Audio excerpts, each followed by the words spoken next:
And good morning. It is a Would You Rather Wednesday edition of GCR. I'm Glenn. He's Griffin. Thanks to everybody who came out last night for the inaugural Arthur Maulet show. We had a great time at the Hamilton Sports Bar and Grill. Beau Brade joined us. It's just a lot of fun, man. Arthur is a seamless fit for what it is that we're doing. We're going to get you segment number 1 of the show a little bit later on in the program. You can watch the whole thing today at facebook.com/PressBoxSports or youtube.com/PressBoxOnline if you missed it. But we do it the way that we did it with Tyus' show. Each day of the rest of the week, we'll get you one segment from the show. Segment 1 today, segment 2 tomorrow, segment 3 on Friday. And you can also listen Friday night on 105.7 The Fan. We couldn't make it. I heard a rumor about how they're doing the Dan Le Batard show these days. I promise you it's definitely easier to figure out how to listen to or watch the Arthur Maulet show than it is to figure out how to watch that show. What are they doing? Well, apparently it's like it's on like DraftKings at one time and then Peacock at another time. And some of it is on YouTube, but some of it Really? You sure that they can't just do the whole show? It's a whole thing on YouTube. It's a whole. I think it's like Peacock. Purposeful because like they give like exclusivity to certain places in order to. Whatever, man. I'm not. Those are they do a fine show. They do a fine show. The hour one guest on Peacock. Right. Whatever it is, I don't know. But we're not available on Peacock or on DraftKings yet. We're working on that, right? You've been having the deep in negotiations. Any day now. That's going to be the next step. But we will get you. Will that anger people, you think, if we were to move to Peacock? If we were to move to Peacock, who would be angered by that? Well, just because now people have to get Peacock to. That's a great point. To get us. Our millions, millions of viewers would have to get a Peacock subscription in order to be able to watch the show. I feel like that's a sacrifice they're going to have to be willing to make, Griffin. Do you want to make the announcement now? Not quite ready? Yeah, not today. We'll get you segment number 1. And go to PressBoxOnline.com/Maulet in order to find out more about where we're going to be all season long. We are, for a couple of reasons, and I feel like they can be inferred, but we are working on the date for the next Arthur Maulet show. I think we might push it back a week to October 1st. And part of that reason is your pal. That some of that is on me. Some of that is, frankly, we're kind of rooting for Arthur to be back out on the field. And maybe buying another week might get us a little bit closer to that date. We don't know that. We're just sort of working on it. But I'm thinking that maybe the next show is going to be pushed back to October 1st. We're going to let you know that ASAP. And then from there, it'll pretty much be every other Tuesday night. But you can go to PressBoxOnline.com/Maulet in order to find out more. Thank you all for coming out last night. So we'll get you that. Drew is going to be here. Why do we keep what? How am I supposed to have a sports conversation? This is part of the problem. Is when Drew comes in, we kind of say to ourselves, do we book this guest? Is that really somebody we want to have on when Drew's here? Like we go through that. So we end up not really booking like significant guests. But then we get here and like I'm supposed to talk sports with Drew. What the hell? I don't know what we're doing. People ask me all the time. I love Drew as a person. I do. Yeah. But I don't know what he's bringing to the table today. It could be anything. We could just end up telling old stories. I have no idea what it's going to be. And also this morning, our friend Mark Clayton is going to join us. Former Ravens wide receiver. We'll get his thoughts on what he saw from the Ravens in Week 1, what he'd like to see them moving forward. So all that coming up today. Plus, Would You Rather Wednesday scenarios are up at Glenn Clark Radio on Twitter, Facebook.com/Glenn Clark Radio. You can check in right there. Get your responses in, and you'll be registered to win a $25 gift card to Glory Days Grill. It's a rarity, but we get to do it this morning. It's time for Man of the Match. Remember that? Experience the thrill of the Mars, Maryland 5-Star at Fair Hill, presented by Brown Advisory, coming October 17th to 20th. See the world's best equestrians compete in the sport of eventing, the ultimate test of horse and rider. Enjoy a weekend festival featuring local food, shopping, and fun for all. Come for the event and stay for the experience in Cecil County, home to the Chesapeake Bay waterfront, vibrant small towns, and family entertainment. Tickets on sale now at MarylandFivestar.us. Yes, if you're not familiar, Man of the Match was an old segment that we used to do on the program where when the Orioles would win a game, we would recognize sort of like a player of the game. In soccer, we call it Man of the Match. By the way, U.S. Soccer. They almost won a game. So Well, it's easy to you just don't care. So it's a great point. It's like It's a great point. why should I be upset about it? They're already in the World Cup, baby. They got nothing to worry about. They have qualified. They are good. So yeah, we did that back in the day when the Orioles won baseball games, and we decided, hey, they won one, so why don't we bring it back, huh? It's a good bit. Cedric Mullins hit a pair of home runs. Yes, he kind of robbed Albert Suarez. Nice to know whatever happened against the White Sox was not the downfall of Albert Suarez. Go figure out that the one team that was able to get to Albert Suarez in the second half of the season was the Chicago White Sox. Go figure that out. Well, like I said, it's a good thing. Don't have to see them again. It's a great point. That's a great point. We'll not have to worry about that. So yeah. Cedric Mullins, pair of home runs, one down the line, the pesky pole, and the other one he clobbered.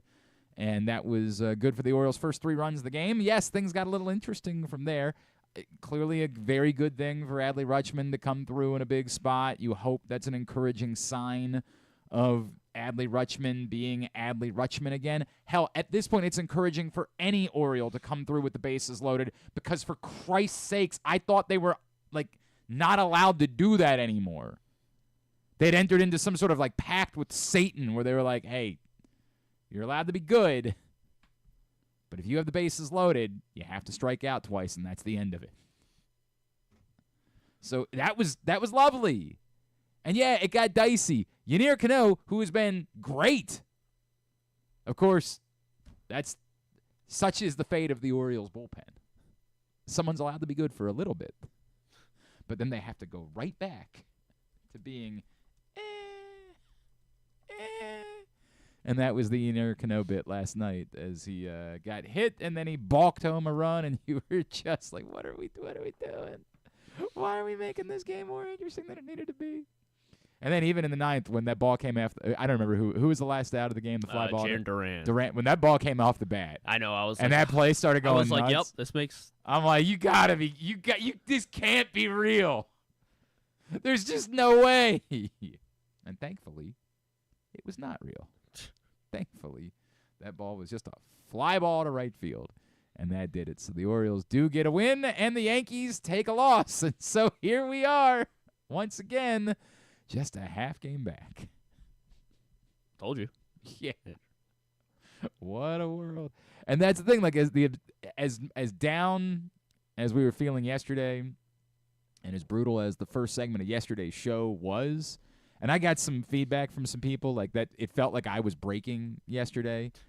I feel like there was a theme going on Twitter yesterday where Baltimore sports fans were declaring yesterday to be the day that they completely shifted focus from Orioles to Ravens and just said, sorry, you're out. And I get the feeling, but it's the same. All of these things are true. None of them cancel out the other. The Orioles have been at best meh, perhaps more realistically, simply not good for a prolonged period of time. And I can understand why emotionally, as a fan, you would start to kind of check out a little bit. At the same time, the reality of their circumstance hadn't fully changed. And as you kept doing the math, look, as down as I was yesterday, when I started doing the math on the reality of them missing the playoffs altogether, you couldn't make it work. That math still didn't math. I mean, it would take something we've never seen before in baseball history for the Orioles to miss the playoffs. The reality is they're a half game out, and the team that's atop the division has no interest in winning baseball games either. So it don't feel good. I'm not trying to sit here and say, hey, they won one game, everything's well. No, it's not. Not even remotely. There are major problems. Speaking of major problems, here he is, our own major problems Good to see you, sir. Thank you for your he's service. Graduated to major. Major Ready? problem. Getting fired up. For what? What? What are you Friday fired? night. What's Friday night? What are you Oh, talking about? What's Friday Springsteen. night? Yeah. All right. Born in the Sorry. USA. My bad. Springsteen is Friday night. That's what he's Isn't fired. Pearl Jam coming soon? They are Thursday when night. is that? I believe Thursday, Friday, right? This Thursday, Friday? I believe so. Tomorrow? Yes. Where? The arena. Well, they can't be going on Friday. They're going to be at the arena the same night as Springsteen? No, I believe Thursday night they're at the arena, and Friday night Springsteen's at the stadium. So tomorrow night, Pearl Jam's in town. Double check the dates. Yes, Pearl Jam is here tomorrow night. Springsteen is here Friday night. What a weekend. You know who else is here Friday night? Styx and Foreigner. Where are they playing? I'm not sure. Lyric, maybe? Does that sound right? Is that where? That does not sound right. Is that where Styx and Foreigner are at that's these days? the best they're doing. I You still know who's think at the Frederick Fair Saturday night? who's at the Frederick Fair? Bachman Turner Overdrive. Okay, now that sounds right. Like, let's be fair. But I'm pretty sure Styx can still sell. I think you're overestimating yeah? Styx a little bit there, It's buddy. over now. I You think might- you might very are. well be Hey, right. how's your press credential going? What? From the Ravens, good? Is there a story there that I'm missing? I don't know. Yes, but no. What? Styx and Foreigner are where? I think The it's Pavilion, at the Miku.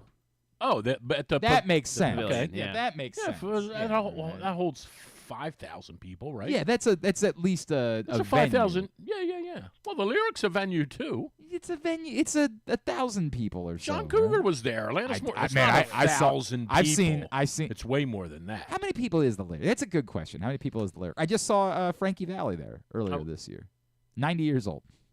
90 You years went old. to see I went Frankie Valli? What Valli. kind of weirdo are I you? got my parents tickets for Oh. Christmas. Gotcha. Wait, And is when- Foreigner here this weekend? I don't think. I thought it was Styx and Foreigner. I don't Is it see- just Styx? Maybe. It may be no one. Maybe I know. dreamt Maybe that. neither. Also, in fairness, you're asking him. Like, let's be Well, that's fair. true. That's Like, you good. did that He to doesn't know a yourself. Styx song if it hit him. You Right. did that to yourself. So hang on, two Are things. you going to Pearl Jam? I'm not planning to go to either at the moment. I have to work. This is Are work the Pearl season Jam for tickets me. still like insane, or could I get one for $200? 200. You could probably get a Pearl Jam. You could for could get in 200 the building? Yeah, you could. Hang on a second. Let's pull that up. That's a good question. I'm going to actually. CLO in 2 weeks. Where at? Well, D.C. Cap Center, or not Cap Center, but the other one. the Whatever. arena. I still Yeah, call it the right. Cap Center, even though it's in D.C. I thought the last thing they did was supposed to be their last tour. This is it. This is Jeff Lynne said, "I'm done after this." Okay, but that doesn't mean No, I anything. think he's serious. No. Styx is in Hershey on Sunday, and I don't think they're It's with Foreigner. not Sunday.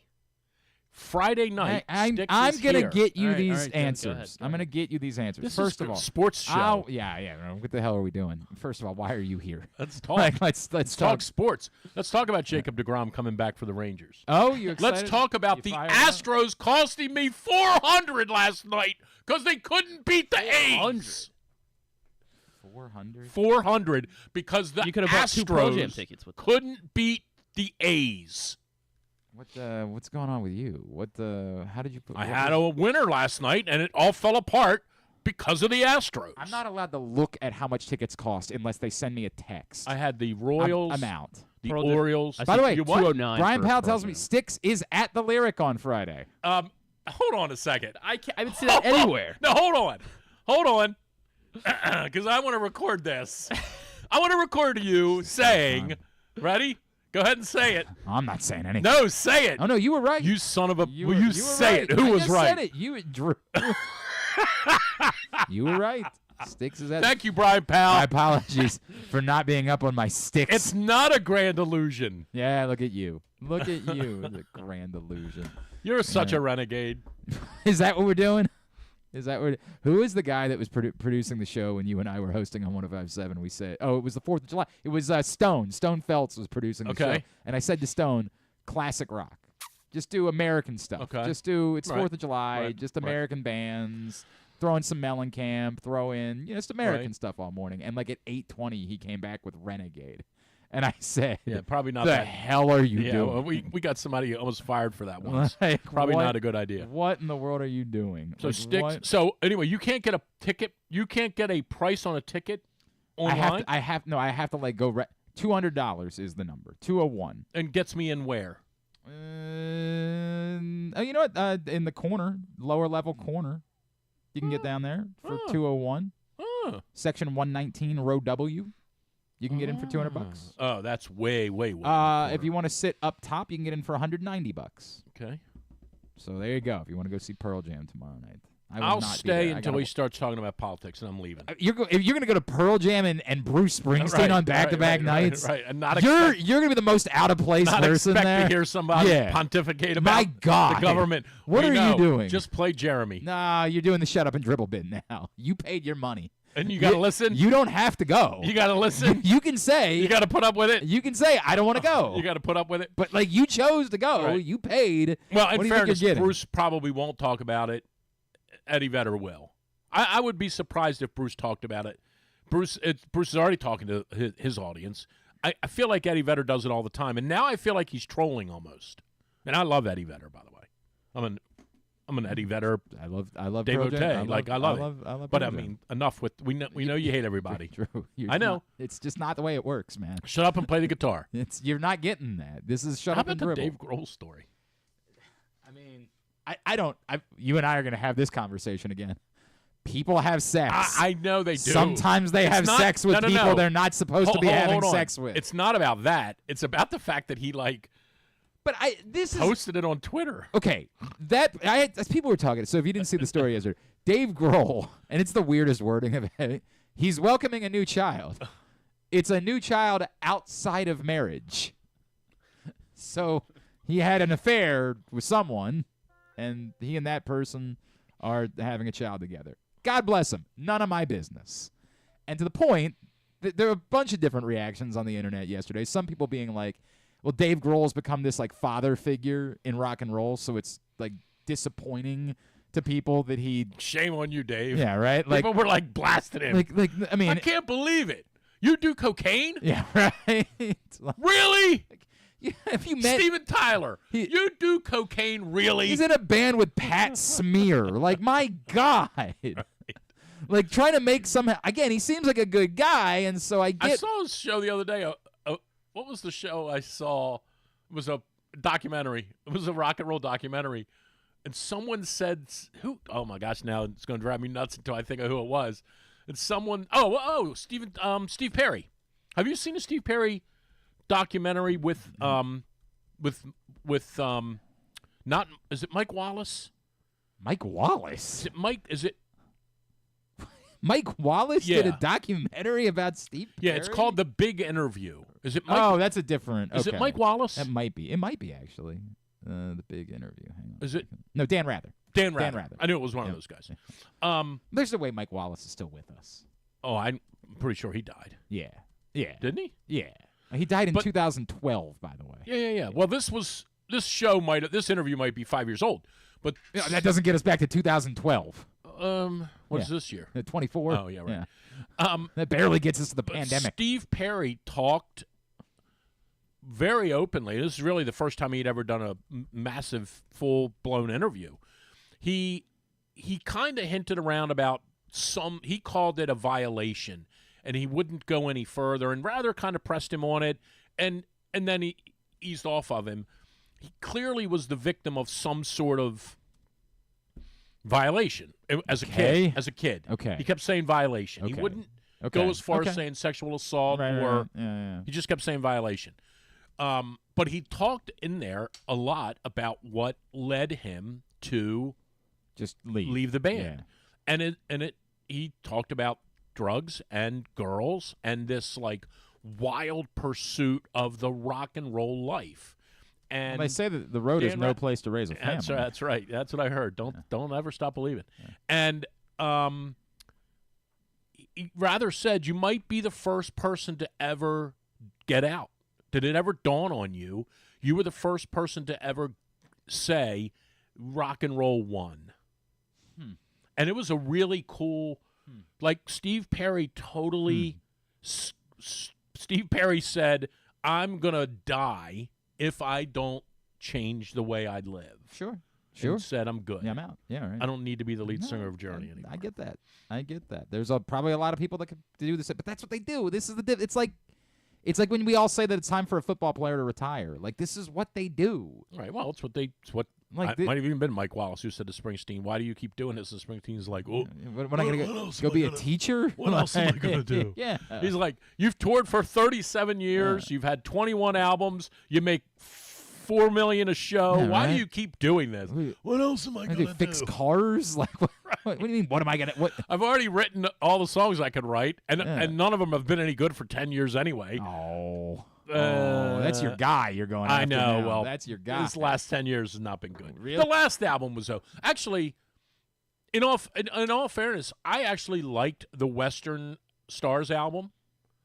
I thought that was some of his better work, and I'm not a country music guy at all. Period. So I'll present this to you this way. I had a ticket for Friday night. Okay. I sold it. Okay. I sold it, and I saw there's a bunch of different Well, you're reasons. not sitting in a suite like me.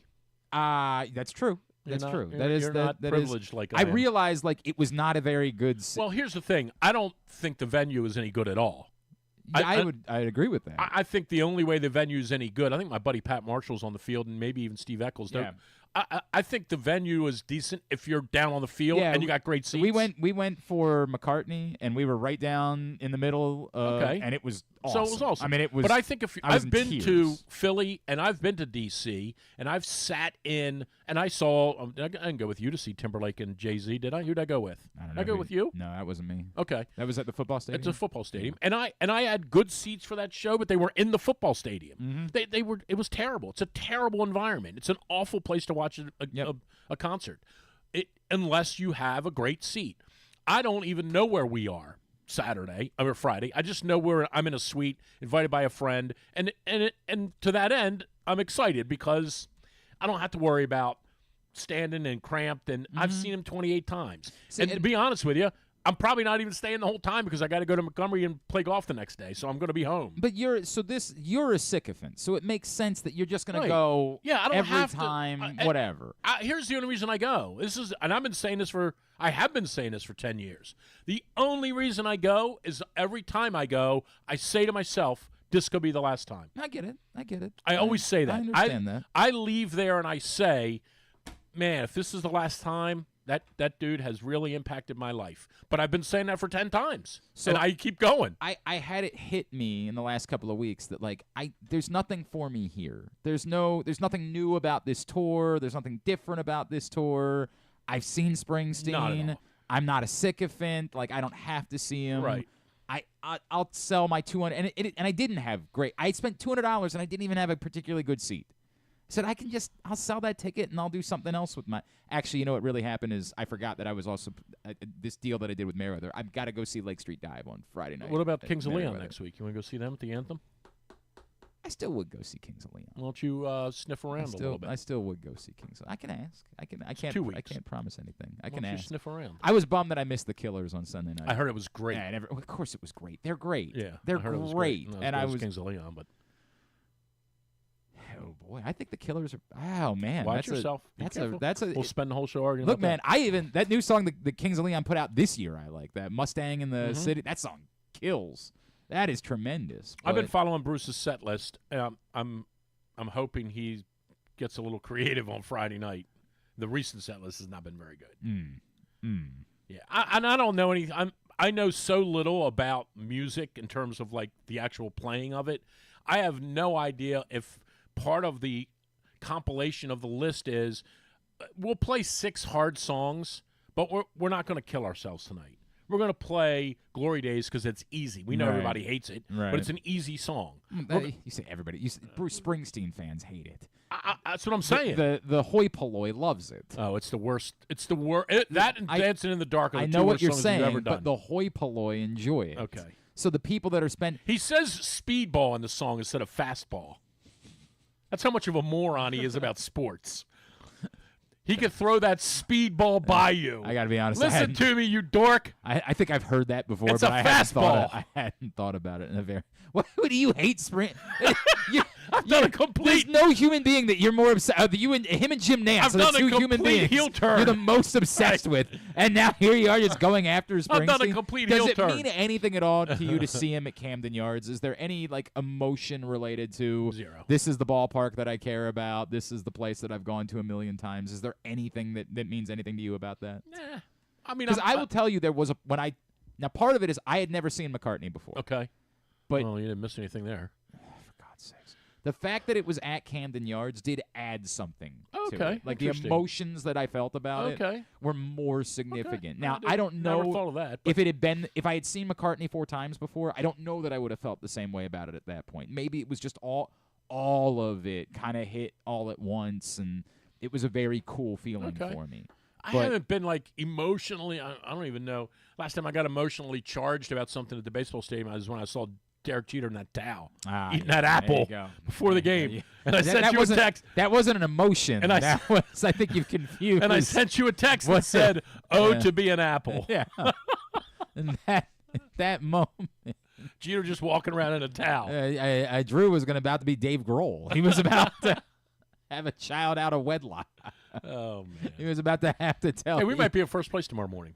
Might very well be. It's the thing. That's how crazy the whole the thing is. weirdest. It's the weirdest. I Right? Who have pitched for them last night? Yankees. I don't pay that much attention. I mean, I It generally was do. Rodon, Oh, was it? Okay. I think he let up like 3 runs. Kansas City's Are we trusting? That might have been the other night. Are we trusting? Sticks boy. Yeah, right. We- Griffin's just guessing. we- Everything. we- That's my favorite thing is Right. when Griffin just guesses Sticks boy. instead of just going to the internet and I looking was- it I up was- really it quickly. was Stroman. Yeah, Stroman, Stroman. yeah. Yeah, but close enough. Your third It's guess. a guy. Yeah.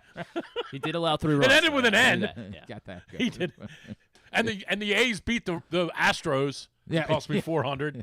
Anything else? Scumbags. You're on fire today. What else you got? I'm gonna stay out of gambling- your way This today. gambling on sports thing is the They should worst get rid of thing it. that ever Did you watch- happened should in the get- history of the world. Did you watch the A's game? I would love to. No, but it Oh. was Did you see how they won? no, it was 2-2. They laid down in the 12th inning. They laid down like 3 straight bunts. Wait. They went 2 innings with nobody Yes. scoring a run. No, Yeah. no. So Somebody they both- scored. they both three- scored? Somebody scored. Yeah, it. 2. It was 2-2, and then he went to extras. Okay. Yeah, And And then one it scored was- in the 10th, and one scored in the 11th. Then it was 4-2. two innings of a runner on second base and nobody scored. And then finally the A's came out and they laid down 3 straight bunts to start the 12th inning. You I should mean, get punched- maybe. And You scored should 2 get runs. punched in the face for that. They scored 2 runs and won the You game. should get punched right in the face for laying a bunt down in extra innings. Who are you, Bob Brenly? Is that who Unless you're the Was Astros. it Bob Brenly that was the manager of the Diamondbacks when he wanted to fight Ben Davis for laying down the bunt in the 2-0 Oh, game? in the when, What- was there a no-hitter? when the guy had a It was a no-hitter, no-hitter, or it might have Wasn't a been. perfect It might have game. been a perfect game. It might have been a perfect game. And I don't remember. It might have been Schilling. Now that one I don't. Again. I remember it specifically being Ben Davis because Ben Davis has been a guest with us. over Chicken the- bunt. Chicken ass. He called it a chicken shit. He said it was chicken Okay. shit. 100%. Okay, but in I don't remember any of those circumstances. Did the game matter? Was it in September? It was May May 26th. Okay, that is chicken ass. No, it's not. Yeah. It was a 2-0 game. He brought the tying run to the plate. Nah, chicken ass. You're a liar. No, You're right. wrong. No, you're right. I was just You're trying to create trying to something fight there, you. 100%. No, you're trying. It's if it's 8-0, it's chicken ass. Eighth. It was the 8th inning of a 2-0 game. Yeah, now that's bad. What? What do you mean? What? What the hell are you doing over there? It's As might be chicken quote ass, from yeah. Ben Davis, they were chirping over there, but it's a 2-run ball game. I brought the tying run to the plate. We didn't exactly swing the bats well tonight. Correct. I've got to get on any way I can. Just let me know. Just let me know how Exactly. you want to beat me. Right? Just- just let. What am I supposed to do? Just- You tell me. You I want the get it. next guy to strike A, Bob?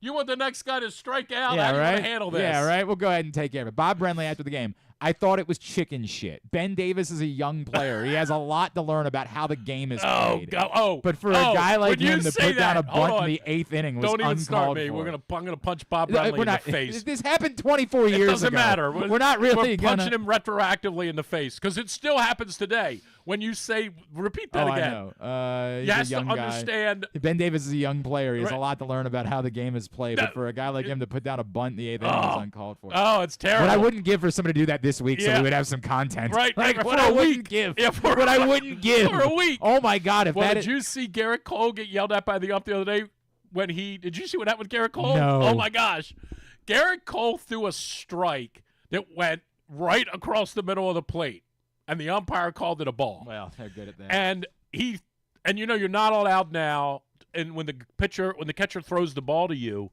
you can't snatch it out of the air. The ball has to go into your glove in a soft, peaceful way. You can't even snatch it, right? So he kind of snatches it, and the ump gives him the old hands on the waist sign, which is, watch yourself, bub. and the next pitch was definitely a ball that got called a strike. And Garrett Cole sort of laughed and shook his head, and then he got the mask off and barked at because the umpire made the wrong call for him. Why not? It was unbelievable. Why not? You got to get rid of these guys. It's a hell of a sport, man. It's a hell of a sport. It's unbelievable. You got to get rid of them. It's a hell of a thing. You just got to get rid of all of them. All of them. All of them. They got to go. And then based on last Thursday night with the illegal motion thing, maybe we can get rid of them too. Now, Stanley was a smidgen to blame because he is cheating on every single play. And after a while, they're like, okay, we're just going to call it on you. But the other dudes are doing it too. Yes. If we say cheating, it's the goofy part Whatever about it. you want to call it. They're trying to, they want their left foot open. Pereira was on yesterday, and we were talking about it. And it has become comical over the years. I compared it on last Friday. I compared it to the neighborhood thing in baseball. I think they've gotten way better on that. The neighborhood thing. Well, no, because they got rid of it. Right. They got rid of it. They had to go into the rules, and there was never a rule that existed that said it was okay for you to get an out at second base without having to touch the bag. Right. That was never. But it just became part of the game. We just accepted it. Right. We said, you were close. That's what they were doing. Right. So we'll go with it. You would have touched the bag. Right. Right. And it never made a lick of sense. Right. That's not how the game is played by. Do you get your foot on the bag and catch the ball? Okay, then it's an out. Right. If not, it's not an out. Right. This isn't that hard. Right. And so the football thing is somewhat similar. You're supposed to be lined up on the line of scrimmage. It has become... If you aren't going to be, we're going to have to do one of two things. Continue to ignore it. Right. Or call it. And they went 20 years ignoring it. Right. For 20 years, we watched as it went from every now and then someone would kind of line up a little bit to it being a V. Well, you're 30 degrees open we would look at address. These offensive lines would be a V. They would be two tackles back here, two guards off, and then the center would be the only guy that was actually on the line. Right. And so at some point, the NFL apparently said, all right, this is a lie. Well, they might have even been pushed to that by the coaches. A lot of it always stems from the coaches, right? But that is weird because the coaches are also benefiting from it on the other side of the ball, right? Yeah, but maybe they aren't if your pass rusher is really, really good. Maybe you feel like, hey man, this ain't fair. If my guy on the edge isn't facing a guy who's 30 degrees open at the snap of the ball, I got a puncher's chance of getting to the quarterback 4 times. So and I only got to really get to him one time because the one time I get to him could be the difference in the game. So I understand the but the thing Thursday night was a joke. Well, it was laughable, and it was beyond laughable because again, the guy on the other side of the field is doing the exact same thing. That's what I mean. And what's going on? I'm not. And then I don't think the Stanley thing. I mean, he was lined up in the wrong spot. Right. They're going to call it. Right. But the other dudes were doing it, and they never said a word. Right. And the other part of it that's problematic is at some point it's now gone from. Apparently, what they were saying after the game is legitimate because it's been backed up by everybody else. What they were told was going to be the new enforcement of the rule was not the way it was being enforced on Thursday night. And then the second part of it is it's just not good for football. It's not good for the NFL. This is your first game of the season. Flags. There's nothing good that comes from that. You got to be able to say, all right, guys, stop. Ease up with that. That's not what... I know what you think you're doing is what we told you we want you to do, but it can't work that Here's way. the real question. Yeah. What play would they have run for the two-point conversion? What would they have done?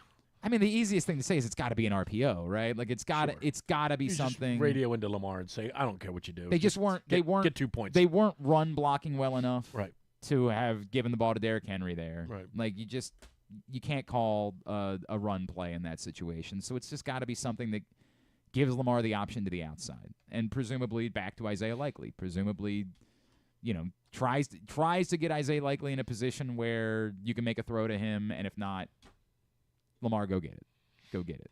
And you were good with that? Or give it to Gus Edwards. Oh, that's right. We don't have him anymore. Not, would I have been good with it? I would have been. I would have been good with it because I don't think you want to give him the ball again if you lose the coin flip. I think you've whittled the game down to a 2-second game. If I get 2 yards, I win. If I don't, I lose. Right. It's like a hand of cards, right? Here it is.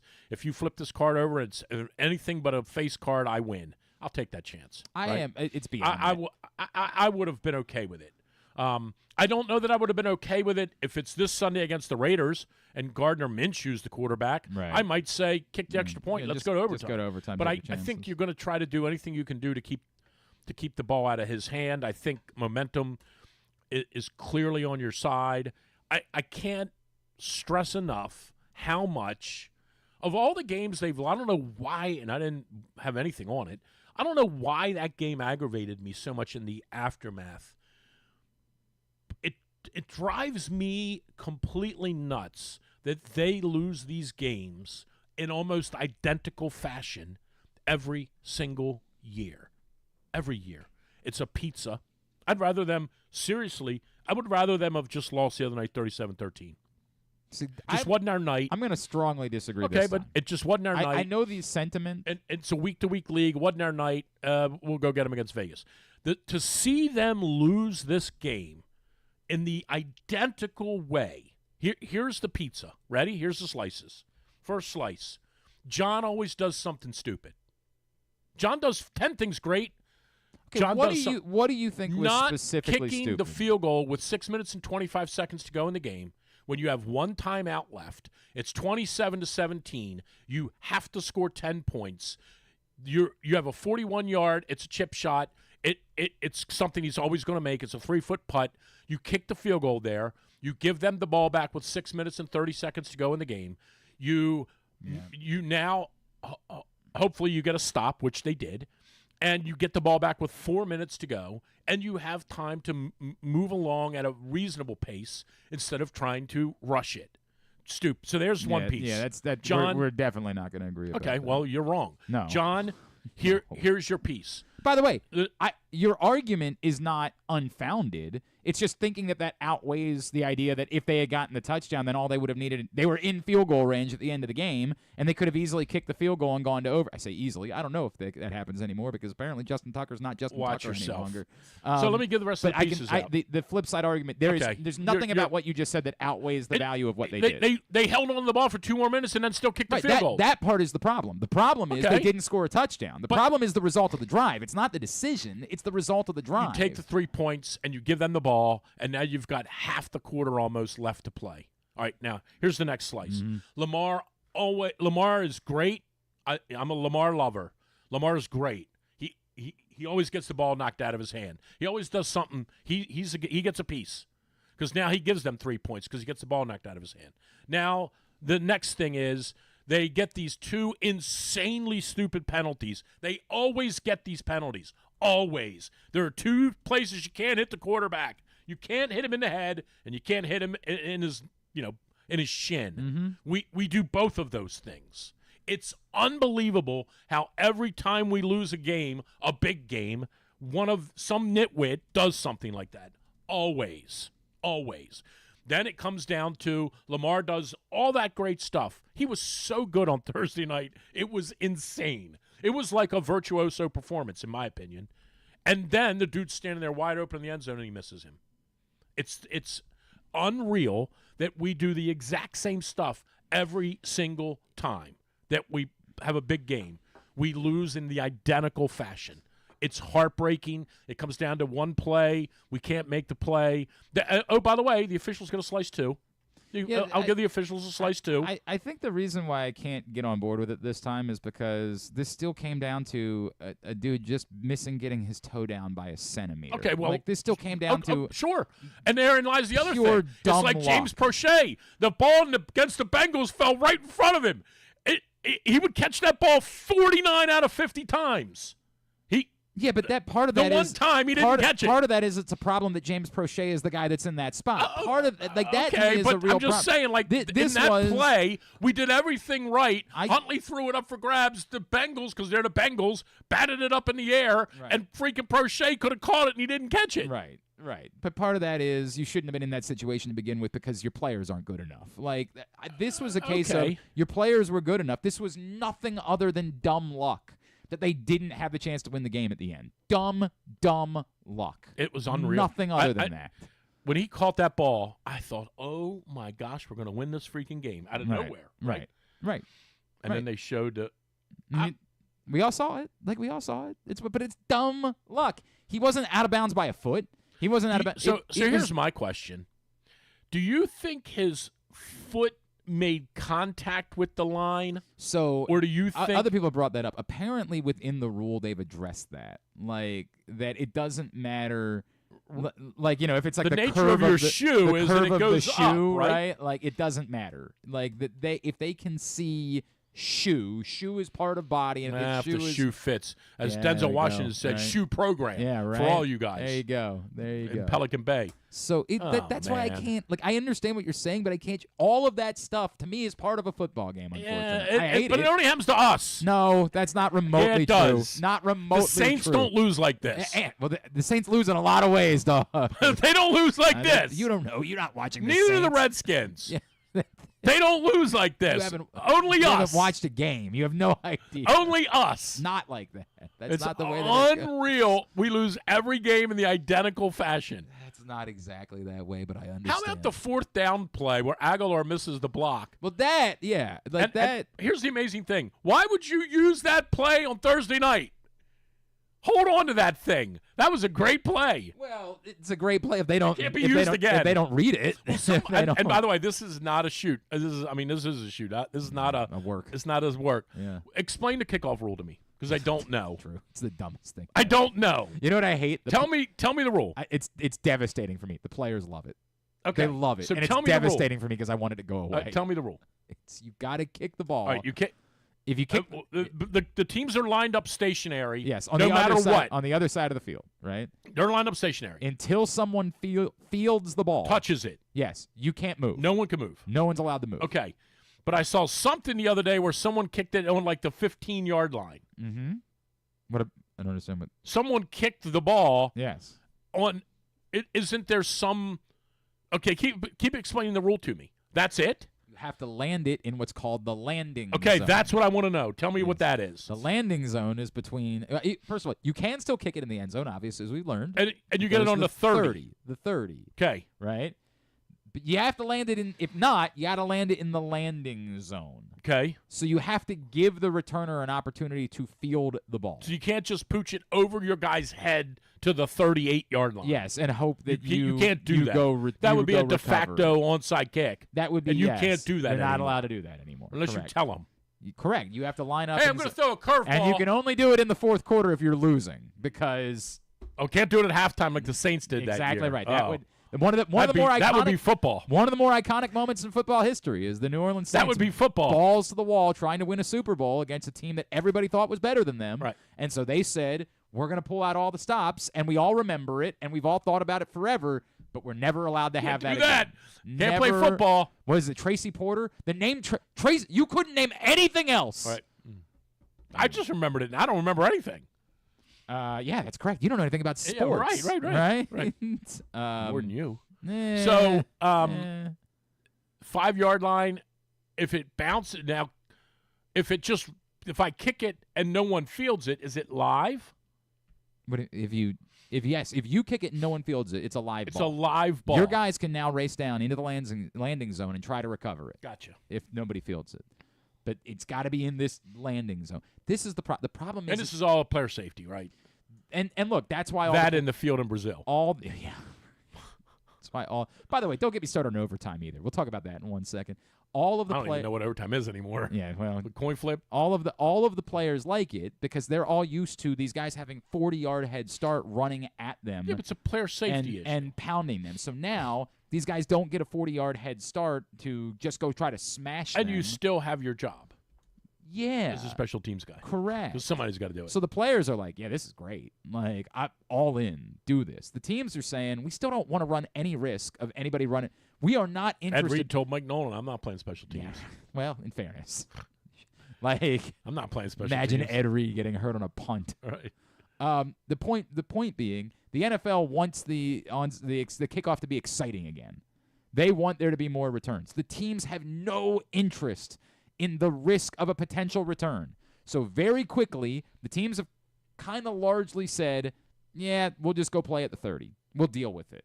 We are not interested in any risk of someone getting free and going and scoring so I a guess touchdown. here's my question. I don't even care what they do. By the way, do they have hang on. documentation? I got it. I'm way behind. I'm way behind on Well, doing you always reads are. today. Griffin, tell me what's going on You at know live. radio. What's going on at Live Casino and Hotel? At Live Casino and Hotel this season, every time that the Baltimore football or Washington football team score a touchdown during home games, Live Rewards members will receive $7 in a free slot play. You must have your Live Rewards card inserted directly and correctly into any slot machine, and be actively playing in order to receive your prize. But when you do, when that touchdown scores, you will get $7 in free slot play. It is valid for slot play only and is at Arundel Mills. You must be 21. Please play responsibly. For help, visit mdgamblinghelp.org or call 1-800-GAMBLE. I probably tend to agree with the coaches that have just said, put the ball in the end zone, go defend at the 30. Let's not mess around with this. But Well, is there also- documentation that shows that these kickoffs were adding to injuries? Is there real documentation that shows that? probably, but I don't know that off the top of my head. Okay. I mean, like, I don't know. But if I had to guess, Okay. if I had to guess, that's probably the case. I'll add back. I guess the word is the NFL was prepared for this to be the case, for there to be teams just saying we'll kick the ball in the end zone, and the word around the league is that they will consider moving it to the 35 next season because they're that hell-bent on trying to get teams to participate in this kickoff. Okay. And I'll add that late in games, a team scores like a tying touchdown or gets a tying field goal in the final minute, it does feel different knowing that a touchback puts you at the 30-yard line. Because now you're 2 first downs away from being in field goal range. Oh, yeah. At least if you, Not- for the most part, when you get to the 50, you can, almost every quarterback in the league can now throw the ball into the end zone from there. Well, yeah, that. But I'm saying more like 35 seconds left. And you're at the 50. 35 seconds left. You're at your own 30. Right. You got to complete 2 passes. Well, but to get to the 50. I'm saying if That's you a complete 67-yard two field goal. 14-yard passes Okay, in that now- situation. Okay, so now it's a 57-yard field goal. Yeah, right? Like, and everybody other than one guy was making those kicks this watch weekend. yourself. Everybody other than one was making their 57-yard kicks. So it does feel different to me, that touchback late in games. Like, it feels like the 30 is a penalty. Okay. It's only late 5 in yards, games. but I get it. Rest of the game, I'm like, just start at the 30. Right. But at the end of the game, when everything's sped up and the rules all benefit the offense anyway, it felt significant. Who plays this weekend? Who cares? The other feeling I know we do. The other feeling that I had from the weekend was the Rams-Lions game ending that way in overtime sucked. That's because the Rams didn't get it, you mean? it just the NFL knows it's a problem to the point where they fixed the rule, but then said, but only for the playoffs. Like, these games don't matter. And it's not I don't care either way, right? I didn't have any money on the game on Sunday night. Right. It's that I'm watching. I'm invested in the game. Why do you want me to stop watching?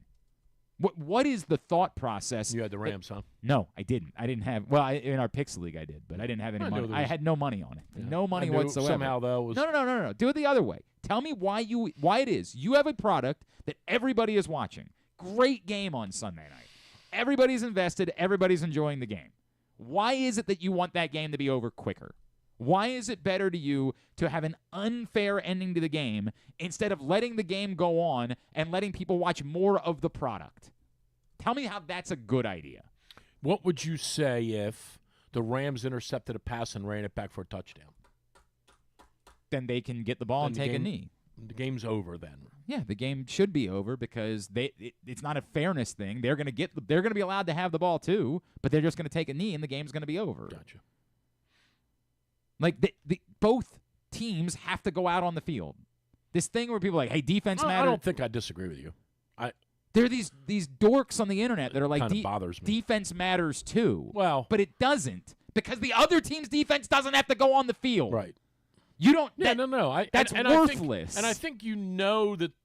I think you know what way the rule should be, because it's the way they play it in the playoffs. Yes.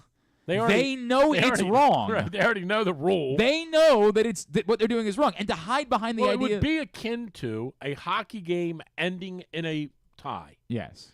and the home team gets to shoot. Right. And that's what it comes down to. And hey, if your goalie makes the save, you win. Right. All good. Well, that's what it is. But if he doesn't, sorry, you don't get to do there's anything 5 about it. shots. Yes. Someone's going to win 3-2. Correct. Or 3-0 or Yes. 3-1. Right. Someone's winning. Yep. We got to get the game over. Yeah. But I got a really good score on my team. Yeah, we should probably get a chance. Nope. No, you're sorry. good. Just tell your goalie, man up. Yep, it all comes down That's to him. what it dog. is. Hey, goaltending's part of the game. It matters. Right, but why does their goaltender not have to be in that spot? Right. Because dog, But that's just the way that it is. That's exactly what it is. Because they got the luck of a coin toss. So that's the way that it goes. It's insane that the league continues. You're shooting yourself in the foot. Everyone in the country is watching this football game on Sunday night. No one is turning it off, despite the fact they have to go to work, because it's that compelling of a football game. Everyone is watching I got it. the Rams going to the Super Bowl. To the Super Bowl, you say? I think I'm going to change. Yeah. I got Dolphins and Rams. Dolphins and Rams is your pick. The Dolphins will find a way to screw it up. They're Probably. they're good at that. Probably. There's something about the Dolphins. Probably. I know. They got to play one cold weather game. They'll be 8-3. Yeah. I was just going to say that. They'll be 8-3, and they'll have to go to Green Bay, and they'll lose 31-10. Yeah, and then the it's next thing you all know, they'll be 10-8, completely 10-7. undone. Right. Utterly undone. Right. The one time they got to put on a parka, it's over. Right. It's over for the Dolphins. How did they ever win anything in Miami? The one time they And got then to how put about on a was parka. it last year? Did they play Buffalo in the playoffs last year, or was they it played 2 years KC ago? last year. That was That was 2 years ago when their team was terrible, but they made the playoffs and they went to Buffalo. Oh, and they were right, in it. They had to play a backup When they had coach, the- yeah. Skylar something or other. They had to play some dude. Skylar Thompson. They Yes. had to play some dude who never played a game in his 100%. life, and it was like 35. They were 33. right there. Right there. And it was 8 degrees. Yes. Wild. Right. Wild. I just go with the helmets mostly. I know that. I've met you. You're excited about the Texans, aren't you? Oh, you You're kidding all me? in on the Texans. You should put the Lions in because they play. Oh, They those play. uniforms are so pretty. They play like one game not in a dome this Yeah. season. I did see that. Oh. Yeah. Oh, Yeah. oh, that's So- interesting. But that can't be right because No, they got to go to because they got Chicago, Chicago and and Green Bay. And yeah. Or maybe it's like after October, after November or something. They play one okay. game. It's something like that. Yeah. He- He's close. There's a well, they point. play 17 games. Right. I know I got that yeah, right. There's a point, and it's a relevant point. We can't make the point. But I Hey, promise you, he's what is it the Hey, guy said hold last on. night? I've got concepts of a plan. Yeah. That's our guy. Griffin is our concepts of a plan. That's who we've got here. Mr. Concepts. They're at Green Bay on There were- November 3rd. There were a Uh-huh. lot of And they're at highlights. Chicago on December 22nd. We're there. There were a lot of highlights last night. Yeah. But I think one of the best ones was when Ms. Harris said to him, by the way, breaking news for you. You're actually not running against him. Don't know. You're running against me. Feels like you've been struggling with that a little bit. And he gave her that. I love his. There is a small- I love his facial expressions. He gave her that. He goes. He gave her that look like. There is a small part of me that Oh, don't God. listen. Don't hear this the wrong way. Okay. There's a small part of me that feels bad for him. Like this poor guy thought it was all in the books. Like he thought he didn't even have to try. He hired the worst vice presidential candidate doubt. in the history No of doubt. humanity. When they threw the- it's just like All they kept saying to him in April and May Yeah. and June. All they kept saying to him was, just speak. Just speak. Don't do anything Right. to get Biden out of the race. Right. Whatever you do. If you Don't be too mean to him. right. Oh, Don't call it out too much. I would almost say, and You should go in and praise him. You should talk about what a great job I he's would done. almost say 50 years from now that the outcry will be politically, the textbooks will say one of the biggest mistakes of the 2024 campaign was that he wanted to debate him. Joe Biden. They right. should have left him alone, and it would have been 70-30. He doesn't know what to do. He's so Now he's this was losing. supposed to be easy. Now this he's gonna was lose. supposed to be. I I don't actually feel bad for him. Like I want to make that abundantly clear. But there's a small part of me that's like he has no idea what he's doing. He's hopeless. He's still trying to debate Joe. But remember when I was debating Joe Biden? Can we go back to that? It was pretty funny. God. All right, Drew is here. We're going to talk to our friend Mark Clayton. Is going to join us in a minute. We'll get his thoughts on what he's seen from the Ravens so far. Yeah, no receivers. That's what we got. I'll talk to him about that. No receiver. Except for Zay. Did you see the play that Bateman made on the final drive? that was a nice. It was that was a great catch. outstanding. It was a great catch, great throw. Everything about it. throw. It was No it doubt. was exactly the place. You No needed doubt. chunk yards. They said we got to take a shot. Why was he late? Why didn't he get to the game until the fourth quarter, Bateman? What happened? He was there. Traffic. They overthrew him. Traffic problems. Lightning delay. Is Taylor Swift still seeing Travis Kelce? I believe they're still. Are they together? I believe still? they're still an item. They were at the U.S. Open. Yeah, they went to the U.S. Open final. She sealed the deal last night. So she endorsed Ms. Harris. Is that sealing the? Is that really where we are as a country? That I like, think is that who we are? Oh, she could win. Who, Taylor? Sure. Probably. You don't think she could be God, a president someday? What a pathetic place this is. What are we doing? You don't think she could How win? deeply unserious are we as a She country? could win. She's got some policies. What policies? She's against fracking. Is she? I have no idea. Yeah. What is fracking? So glad you asked. What is that? I have Let's no- look it up. No, Let's teach we gotta ourselves. Take a break. We got to. Do you know, Garrett, what fracking is? He's Something to do with oil. He's got a concept of Yeah. a plan. No, do you know? It's something to do with oil, yeah. Yeah, it's definitely something to do with oil. It's something to do with Let's how look- they get oil. Yeah, let's and look I it guess up. it's like and it's Teach it's not- ourselves. It's related to jobs, particularly. exactly. Okay, here we Because go. There's jobs, Western but it also Pennsylvania hurts the Yeah. environment. It's so fracking is short for hydraulic fracturing, and it is a technique used to extract oil and natural gas from Yeah, deep so underground it- rock formations. Yeah.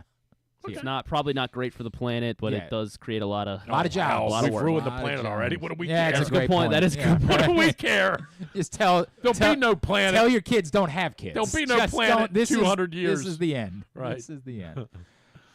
Yeah, County Sports Zone. Go to countysports.zone to find every score, every team, every school, every sport all throughout the state. All high school sports season long. County Sports Zone. Countysports.zone. Proudly sponsored by your local Toyota dealer, buyatoyota.com. Drew's here. Glenn Clark Radio. Hey Baltimore, it's number 10, Arthur Maulet, and I'm hoping you'll slot us in all season long for the Arthur Maulet Show. We will be traveling around the region all season, giving you the chance to get to know me and my teammates. There will be some football talk and a lot more. You can watch this show live on Pressbox's Facebook and YouTube pages and listen every Friday night on 105.7 The Fan. Find out more at pressboxonline.com/Maulet. The Arthur Maulet Show, the only show in town that's a work of art. It's brought to you by Easy Pass and HelpMyGamblingProblem.org. Escape to Ocean City, Maryland, and discover a place that just feels lighter, where every day feels like Saturday and French fries are a food group, where flip-flops are always in fashion and seafood is always in season, where the boardwalk is bustling and the beach is right outside your door, where you can rise with the tide and feel like a kid again. Ocean City, Maryland, somewhere to smile about. Book your trip at OCOcean.com. Whether your focus is luxury and comfort, convenience and technologically advanced connectivity, or sporty performance and aggressive styling, we've got the perfect Highlander for you. Check out buyatoyota.com for deals on new Highlanders from your local Toyota dealer today. The ultimate fan experience awaits you at Sports and Social Maryland. See how we're raising the sports bar with our massive 100-foot media wall featuring 40 HD TVs and a 47-foot big screen. Bet on your favorite teams and this year's biggest events at the FanDuel Sportsbook while enjoying your favorite beers and cocktails, plus our delicious takes on bar food classics. Visit Sports and Social at Live Casino and Hotel Maryland at Arundel Mills. Must be 21. Gambling problem? Call 1-800-GAMBLER. The drug scene in Maryland is changing. Fentanyl and xylazine are being added to street drugs, and you may not even know it. Xylazine is not even intended for humans, and fentanyl is an opioid 50 times stronger than heroin and contributed to over 80% of overdose deaths in our state. Anyone who uses drugs, even occasionally, is at risk of overdose. To learn more, visit stopoverdose.maryland.gov or call or text 988. Gambling can be a fun and entertaining experience, but there are risks involved. If you're planning on betting on the game at the casino or on your phone or computer, know your limit, stay within it. Set a budget and a time to stop. Remember, gambling isn't a financial solution, and it doesn't mix well with alcohol or drugs. Know the risks and have a plan before you begin gambling. For free and confidential services, call 1-800-GAMBLER 24/7 or go to helpmygamblingproblem.org. Driving in Maryland? Did you know an Easy Pass from DriveEasyMD.com can save you time and money? Of course you did, because you are a thrifty driver. An antenna reads your Easy Pass transponder and automatically deducts the toll from your Easy Pass account. There, you just saved money with Easy Pass, all without slowing or receiving a notice in the mail. Well done, thrifty driver, well done. Get your Easy Pass at driveeasymd.com. Contrary to what some people believe, I actually like this guy when he sleeps. Glenn Clark, talking sports. All right, back in here on GCR. And, yeah, Drew's here. Coming up this Sunday, the return of Project Game Day, immediately following Baltimore-Vegas. Come on over to PressBoxOnline.com/game day and hang out with myself, Rita, Femi Iambadejo, and the whole cast and crew. KZ, Stecca, the whole group will be all hanging out after the game. Griffin. Sounds like a bunch of winners there. You're just mad you didn't get you didn't get an invite. I got an invite. I just wasn't going to do it for $250. Neither. You know what? Neither was I. For the record, neither was I. PressBoxOnline.com/game day. Come hang out with us. Kickoff. Yes, Sunday? 1 o'clock on Sunday. 1 o'clock on Sunday. So come hang out with us afterwards as we break down everything that happens. All right. For Project. It's going to be a Game Day. blowout. It better be. It's going to be a blowout. It better We're gonna be. blow 'em out. Let's talk a little more Ravens right now. One of my favorite people. 33-13 Raiders. Yeah, that's what you got. One of the best humans that we ever got to know here in Baltimore. I've been seeing him tweet about the Ravens to start the season. He is our buddy Mark Clayton, and he's back with us now here on GCR. Mark, it's Glenn. It's been far too long. Drew Forrester's in studio with me this morning as well. It's always great to catch up, brother. How you doing? Likewise, man. Doing great. Good to hear your voice, man. Man, it's been so long. Don't tell him that, Mark. No, everybody knows. Mark, great voice. Mark Clayton is one of the truly great people that ever came through this organization. Like, the number of us that when we were just like in the locker room and it was awkward and, like everybody standing around being weirdos and all the guys in the locker room were like, what are these guys doing in here? Can we kick them out? Mark was the guy that was like, just come over and hang out with me. Like, just come over and we'll shoot the ass. Like, yeah. Best dude alive. So what's going on in your world? Before we get to the Ravens, give me an update. I know you have been a businessman over the course of the last few years. What's going on with you? Still businessman, and actually on the verge of launching a new headphone here in the next month. So excited about that. And then in Fort Worth, Texas, with the family and 4 kids, and they're all in their own different activities. So trying to keep up with them and the wife and just living, man. Did you say 4? Yeah, bro. Yeah. How are you breathing? How in the world? I've got 2 boys now. I got a 9-year-old and a 7-year-old, and just trying to keep up with their soccer schedule hurts me. How do you breathe with 4 kids, bro? Man, we divide and conquer. But yeah, you got cheer, you got flag, you got baseball, and then high school football. And it's just the 16-year-old drives, so that's a huge help. But ultimately, man, you just get it done. Like, just get it done. Good for you, bro. Good for you. All right, so you are still confident. Despite what happened on Thursday night, I saw you still tweet out Ravens Super Bowl. Why? I'm not worked up about what happened on Thursday night either, right? Like, it came within a centimeter of having a chance to win the game. Why are you still confident in this team despite the Week 1, another loss to the Chiefs? Man, it's like, to me, like, man, we've knocked on the door and we've seen greatness and we've seen the ability to take down great teams. And for whatever reason, just watching that Thursday night, just at the end, it was just like we could absolutely beat their ass, like, straight up. They struggled. I mean, our defense played well. Their defense played well. Lamar still had a day. We found our playmakers made plays. Theirs made plays, but it wasn't anything that would suggest that KC is a better team, a much better team than we are. So at the end, it was just like, oh my God, like, oh, we can definitely whoop them. And I know we're about to go on a run. From your lips to God's ears, first of all. Let's speak it into existence. Let's make that happen. This team, I think one of the things that people are concerned about is what we saw from the offensive line on Thursday night. Are you convinced that's, hey, first game of the season, you have so many new guys, that was going to happen? And what's your confidence level that that's not going to continue to be a story, that these guys are going to settle in, and that once they do, this offense is going to be much better at that point? Yeah, right. I think everybody's, I'm sure, on the same page as that. And anybody been around long enough and understands the NFL, it is definitely a marathon and not a sprint. And, who we are week 1, we're not going to be week 17.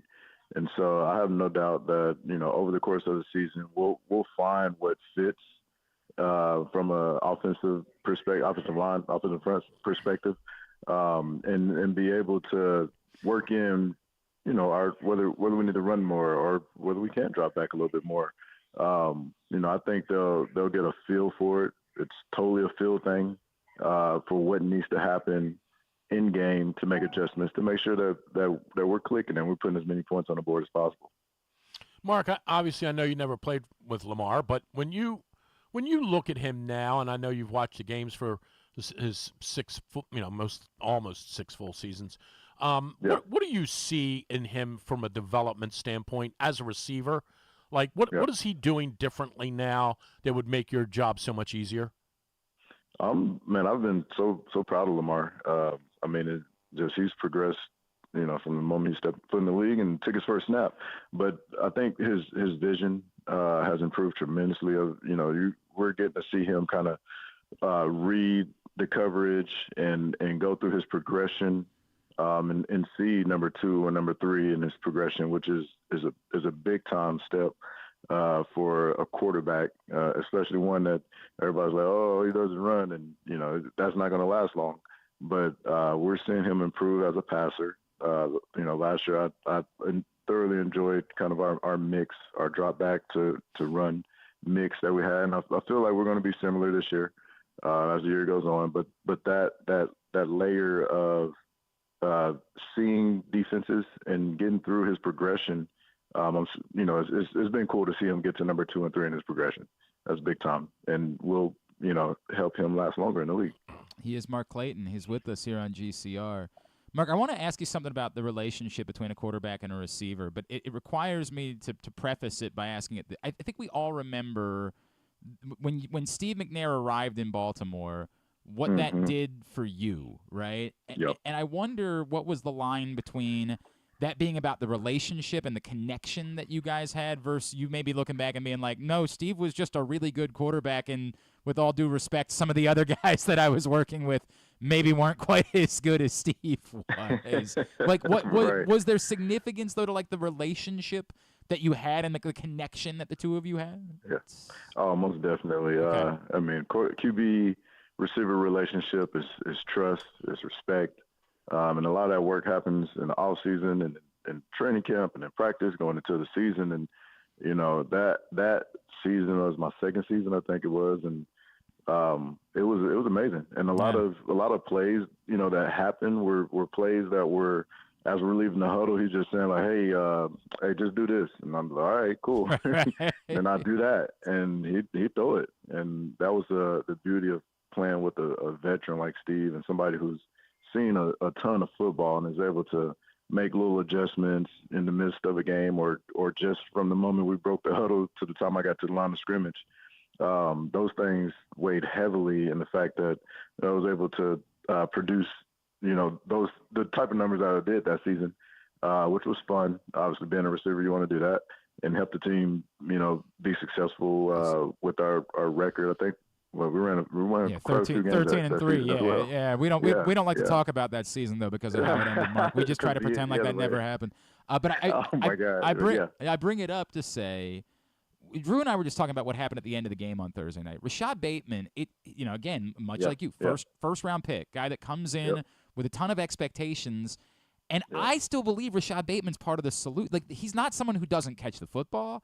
He seems like he's regularly open. The ball is just not coming his way. And a lot has been made about he came on with me in the offseason. He was talking about, like, I got to get that. Like, Lamar and I got to get on the same page more. And I wonder what a throw like that, a play like that on the final drive of the game, and the trust that Lamar had to go to Rashad Bateman and the play that he made on that ball, what could something like that do for the connection between those guys and continuing to get Rashad more involved with the offense moving forward? Yeah, I think it built a lot of confidence. We saw a little bit of it last year, but we had, kind of OBJ, Zay in the mix, Mark and Isaiah, like doing what they did, but now we're going to actually need him to make plays like that, and he can absolutely make those plays. And so I think that was just another one of those confident building plays that happened that was like clutch. And we got, I know we got a clutch quarterback, and now we have a clutch receiver making a clutch play to get us down to score. As we were close. Anyway, but yeah, those plays build confidence. Mark, when I've always, we don't get the chance to talk to first-round picks much. I really want to ask you about the whole, the whole, I don't even know the word I'm looking for. I want to ask you about being a first-round pick and how is it fair to be solely judged like that? And Bateman is a kind of a good example of this. And I think in some ways you went through this too. Yeah. Like, first-round pick, here are all the demands you have to meet. And I don't know. I think sometimes we tend to do this. I realize first-round picks, you get more money. I get it. There's a lot of benefits to it. But does it also does it take away from you? Does it add pressure on you that maybe at 21 years old you're either not ready for, or the team doesn't kind of help you guide through it? You've got this, maybe when you were playing, Twitter and social media weren't quite as prevalent as they are now. Right. But did you know what I'm asking? Did that impact you at all, maybe differently than it would have been if you would have been a third or a fourth-round pick? Yeah, certainly for some guys. Everybody is built different. Their makeup and their fibers are different. Some guys certainly handle it, and some guys don't. And then some guys end up in situations that are not conducive to them being successful, and some guys do. There's a number, layers that go into a first round pick panning out.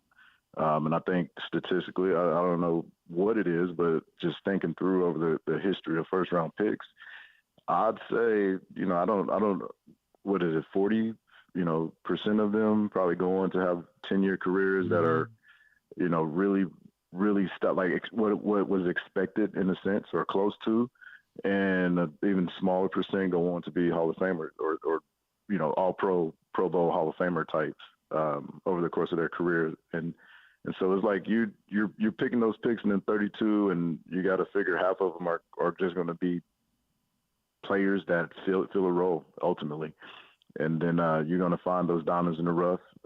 And then you're also going to get your Michael Parsons, your Lamar's at a 32, that will be in there.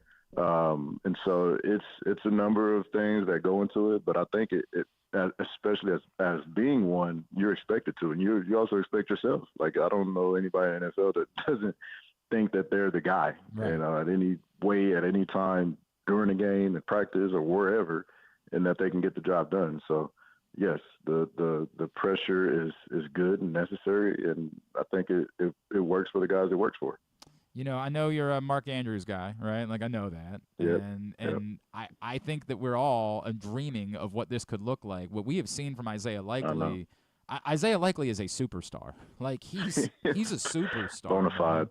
Yeah, he's elite. So, like, how does this work? Can you? Is there enough footballs to go around to feed everybody the same way? Do you have to think about like, hey, Mark is still a huge part of this, but maybe we need to start purposely trying to draw up a few more for Isaiah Likely? Like, how does this work within an offense? Yeah, and if I have my coaching hat on and I'm looking and I'm seeing what's happening, I gotta get the ball to the guy that makes the plays. Period. If he's hot, we're riding him, and we're riding him till we're not riding him. And we're gonna mix it up. Of course, Mark's gonna make plays, and he's gonna have his time, and Zay's going to be in, and Bateman's going to be in, and we're going to get our backs in. And like, all of that's going to be mixed in there. But at the end of the day, with what I saw Thursday night and last year, we know where we should kind of be focused on, which horse we should be riding in that race. Dude, that guy, it's unbelievable, right? Special. Like, he is it really is special. We just need him to be a size 11 shoe instead of 12. Wear the white cleats so we can't tell where the cleat ends and where the line begins. Right. Hey, So no taking. I look forward to seeing the rematch later in the season. No doubt, bro. No doubt. and the white shoes. Oh, that'll be awesome. Man. Yeah, for sure. All right, Mark. That'd Remind be everybody about Live Headphones and what it is that you've been man. doing, and the sexiest headphones on the planet. The sexiest headphone on the planet it is. And you can go to livvaudio.com. Check us out. Dude, love you. You know that. You're one of my favorite human Yes, sir. beings. Better watch the Sooners against Tulane this week. Ain't going to be a walk in the park. I've seen Mensa. I've seen him with my own eyes, and he's the real deal. I was like, oh my goodness. Here we go. They were in trouble last week, bro. I don't know how much you were sweating. That one was tough. Jeez. Well, we're average offense with a great defense. Right. So a lot of our games are going to be close anyway. Fair. That is fair to say. Well, it's like the old days of the Ravens with the defense, right? Yeah. At Clayton MC9 is how you follow him on Twitter. Brother, I'd love to do this more during the course of the season and catch up every couple of weeks if you'd be up for it, man. Truly love you, bro. Appreciate you, man. Yeah, likewise, man. It'll be great. Thank you, buddy. I'm down, man. All right, take care. Mark Good Clayton. talking to you guys. A great human being. Maybe second best Raven ever. Behind Wilcox? Yeah. Yeah. I mean, behind Wilcox. What kind of question is that? Look, man. No, he was a great guy. Oh, yeah, he was awesome. The top-notch human being that would go out of his way to there's awkward, especially, and I was young at that point in my life. So, like, it can be. He was one of the first. He was one of the first players I remember. I want to say it's the right way because I kind of try to touch on it a little bit with him because Bateman to me is kind of similar to him. He was one of the first players that I ever sort of felt bad for. That he was things didn't. Yeah. Travis Taylor was right at the beginning of when I started on the radio, and he was just getting annihilated all the time. But Clayton was at the height of when you and I were on the air, and I had many conversations with him, went in the locker room. He was there. He was one of the first football players that I ever felt bad for in that it wasn't wasted opportunity. Wasn't that at all. I just felt like the burden on him. If he'd have been a fourth-round pick, I think we'd have been thrilled with him. Oh, I think we would have loved him. I think that this city would have. And I think Bateman's the same way. If Bateman was a fourth-round pick, Antonio Brown was a fourth-round pick. Right. There's something about getting where you get picked, mm-hmm. not only geographically, like Carson Palmer's entire career changed because the wrong team picked him. Sure. Well, hang on a second. His entire career changed because he got hit in the knee. Okay, but because he was working miracles in Cincinnati when he arrived. Right, but the Carson Palmer story will be one that like.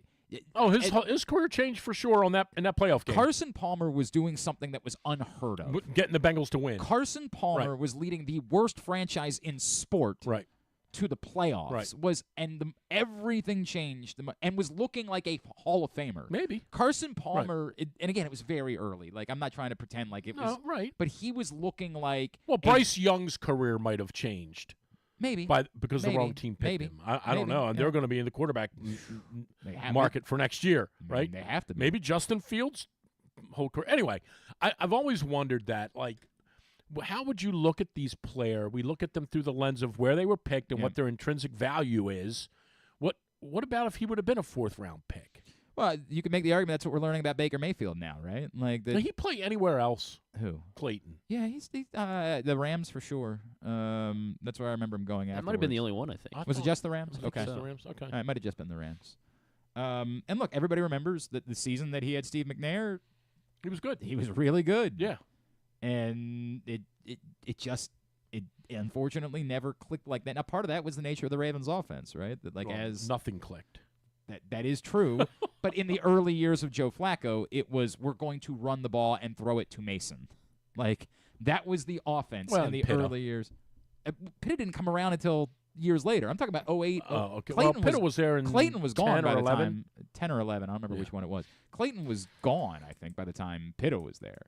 It was in those first couple of years, Joe Flacco was not there to throw the ball. Yeah, it wasn't even 3 yards in a cloud of dust. No, it was 1.5 it was yards. You run the ball, and then if you got to throw it. If it's 3rd and 7, throw it to Mason. 85. Right. Yep, that's the offense. Run the ball, throw it to 85. Field goal kicker. Yeah, the kicker. And kicker was really good. And then, and the punter.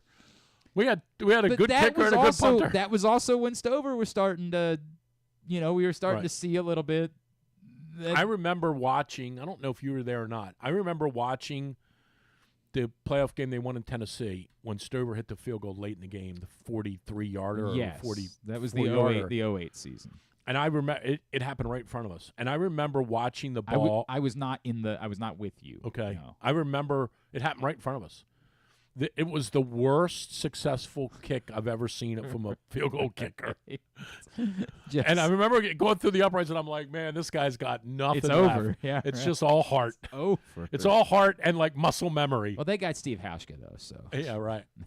They solved that problem. Right. They And solved- Cundiff. Billy Cundiff. Remember him? He was a Pro Bowler. Do you remember him? Do I remember him? Billy Cundiff was for a year walked on water in Baltimore. Billy Cundiff was the most popular man in town, and now we're not allowed to say his name. That's the way that it was. I will never forget. There are some things, I don't know, you've got your own list, I'm sure. Yeah.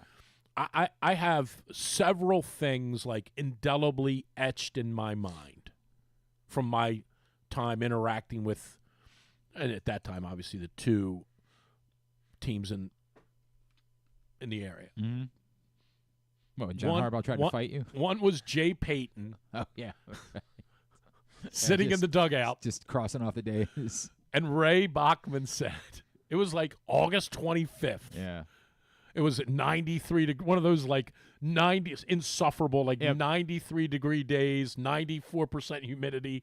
Jay's sitting in the dugout. He isn't playing that night, and he's just sitting there. And I remember Ray turns around and goes, hey, what's up, Jay?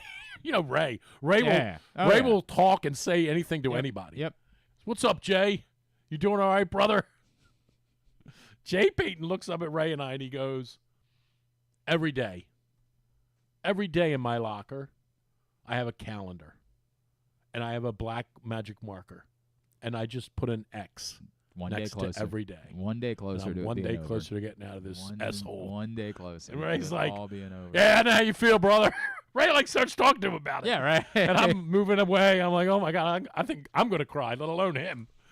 So that's one. That's one moment for sure that I just can't ever forget. And the other moment, or one of the other moments, is Billy Cundiff standing at that locker, hair stand up on the back of my neck right now, remembering it. And Sam Cooke was next to him, and Sam said, hey, Billy, some people are here to talk to you. And he turned around, and we were all standing there. And he goes, hey, just give me 1 minute. I just want to get dressed. I want to get my tie on, and then I'll talk to you guys. And freaking Billy Cundiff stood there and answered every question. He didn't make any excuses. He just stood there and answered every question. It was unbelievable. It was incredible. He had just suffered what ultimately turned out to be a career-ending kick. And defining. Like, that's what Billy Cundiff will be known for, one thing. Right. And he stood there and took every single question. Every one. And said nothing to, because Cook even said something. Cook tried to like interject. Mm-hmm. Said something like, yeah, but the snap, and I didn't get, and kind of like, well, we all remember they were hurried onto the field. Right. There was a clock issue. And in fairness to Sam Cooke, he tried to he tried to placate him a little bit, and Yep. Billy's like, dude, I missed the kick. Yep. Plain and simple. I don't know what to say. I missed it. I hit it wrong, and I missed it. Yep. Like, I'll never forget that. And it was unreal. It was incredible. We were at the Combine that year.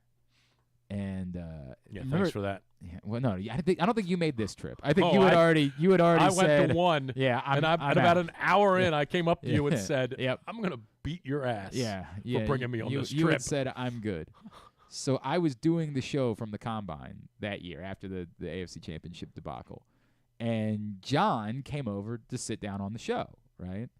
And so we're shooting the S beforehand, and he's talking to me about – because this was the nerd in me coming out. I was like, what really is the role of the coach at the Combine, right? Like, what is the coach's role? Because it's not his role to look at the measurements. Yeah, it's not his role to look at the – so what is the role just to do the dumb interview stuff? Is it – so I said I want to just start with that. Like, when we come on, I just want to start with that. And so he's giving me this because this is John out of season. John out of season was always really pleasant to talk to. Right. Like out of season. Very much so. He would answer questions. I remember the year before, he and I had like a 10-minute back and forth about whether or not Ray Lewis could still be a 3-down linebacker. And like it was a really thoughtful answer, and it was great. So we're having this great conversation, and he's, perfect out of season John Harbaugh, giving me everything that you could possibly. And he just, all leading up to that, they had stood by and said, Billy's our guy. He missed one kick. And we all remember, he had been great otherwise. He had otherwise been tremendous. And there was something to be said for, despite his own contentions, there was something to be said for what happened at the end of that game. Yeah, they were rushed onto the field. Well, it even started before that. Remember, Bolden, something happened to Bolden on the Ravens sideline down near the end zone. Did he fumble the ball out of bounds or fumble it and it didn't go out? Something happened that, and I'm not blaming it on Bolden. I'm saying there was a chain of events that happened that the ball got fumbled out of bounds and somehow the down marker didn't get changed. Yeah, that's why something they were weird happened. So there was the Lee Evans play, obviously, like the Lee Evans. This happened before that, though. Yeah, there was 100% something issue happened that forced them. I don't remember exactly what it was either, right. but it forced them to rush out onto the field for the field goal. Right. All that being said, they had said every time, Billy's our guy, 100%, right. No doubt about it, right?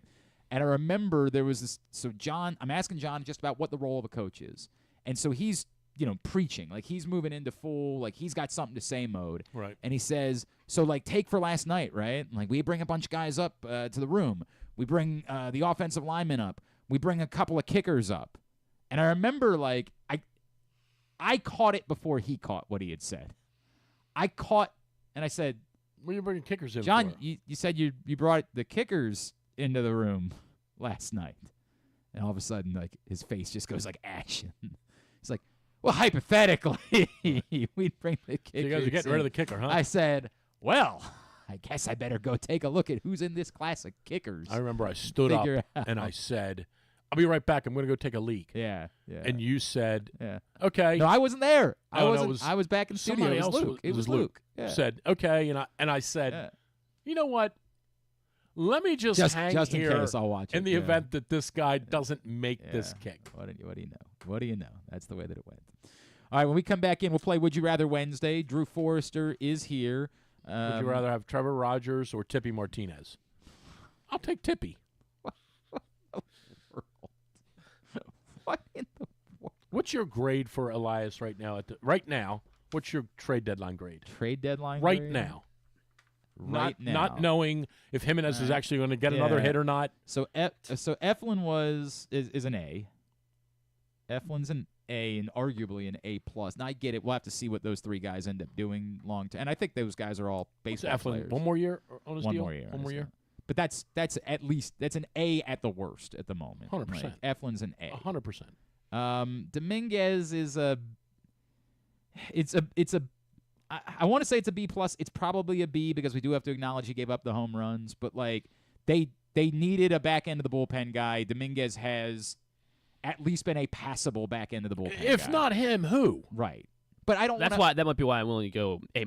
I understand that, but we still have to acknowledge he has not been. He hasn't been great. Yes. But he's been. But he, if not him, who? He addressed the other guy. He addressed with the ponytail. Yeah, right. No, not a chance in Did hell. I tell you what Ethan said the other night? What? So Ethan comes into the living room. Now Ethan, he's not like me at all. Like he doesn't even follow the games.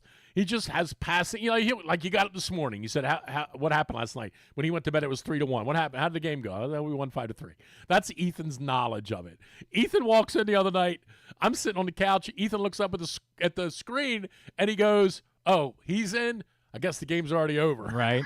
Yep, there's no reason. If he's in, there's no reason that we should be watching. Right. And he still managed to get up a couple of runs. So anyway, go ahead. So Dominguez. So Dominguez, to me, I'll give you a B. I think that's very B, fair. I think B is the correct way of looking at it. The Rogers thing right now looks like it is one of the worst trades in Orioles history. Like that. This is the problem. Is everything that you want to say positively about the Eflin move is almost immediately countered by the Rogers trade today appears to be one of the worst trades ever made. And you're saying that because both ends. Because okay. Rodgers Does one of them matter more to you than the other? If Norby and Stowers went down there and stunk, is that more important to you than if Rodgers was here and he was 3-1? Not more important, but part of what we felt in the is like it was easy to say. Because I am the other way. Those two guys weren't going to play here. You say that, except for the fact that immediately you ran into the scenario where maybe Connor Norby could have been helpful. And he was playing. What's that? He was playing before we dumped him. He was playing 100%. But I get it's not a perfect science, right? Jackson Holliday was going to play second. They wanted Jackson Holliday to play second base. Sure. So it's not a perfect science of what this was going to look like with Connor Norby. And it was part of the story. The problem I had in the moment wasn't the Connor Norby side. Yeah, the Stowers thing you could throw him 100%. He's a throw-in. But the Norby part of it is people were trying to defend the trade. I said, I'm not angry about them trading Connor Norby. I get it. The part that doesn't make sense is Rodgers. Because there was nothing about Trevor Rodgers that made sense. The best thing you could give it is, at the moment, Albert Suarez was awful. Leading up to the trade deadline. And so was Irvin. We didn't have a left-handed There was pitcher. no argument for Irvin. Well, we didn't have it. Well, they cut him. That's fair. Yes, they correct. cut Irvin. Correct. So you could say, if all you're going to do is clear the bar of just being a competent fifth starter, not brilliant, you're not going to be part of the playoff solution, but you can just be competent. So you're going to give Rodgers a C? No, I'm kidding. Rodgers is an E. I got it down as an F, 100%. It's an F. Okay. And again, it's starting to look like the type of thing that we still think about 20 years from now. And the other guys, they didn't really give up anything for the Soto move is interesting because Seth Johnson got tagged for 9 runs in 2 innings. I mean, but they also don't really have any other pitching prospects. Like to say, hey, Seth Johnson wasn't like a high.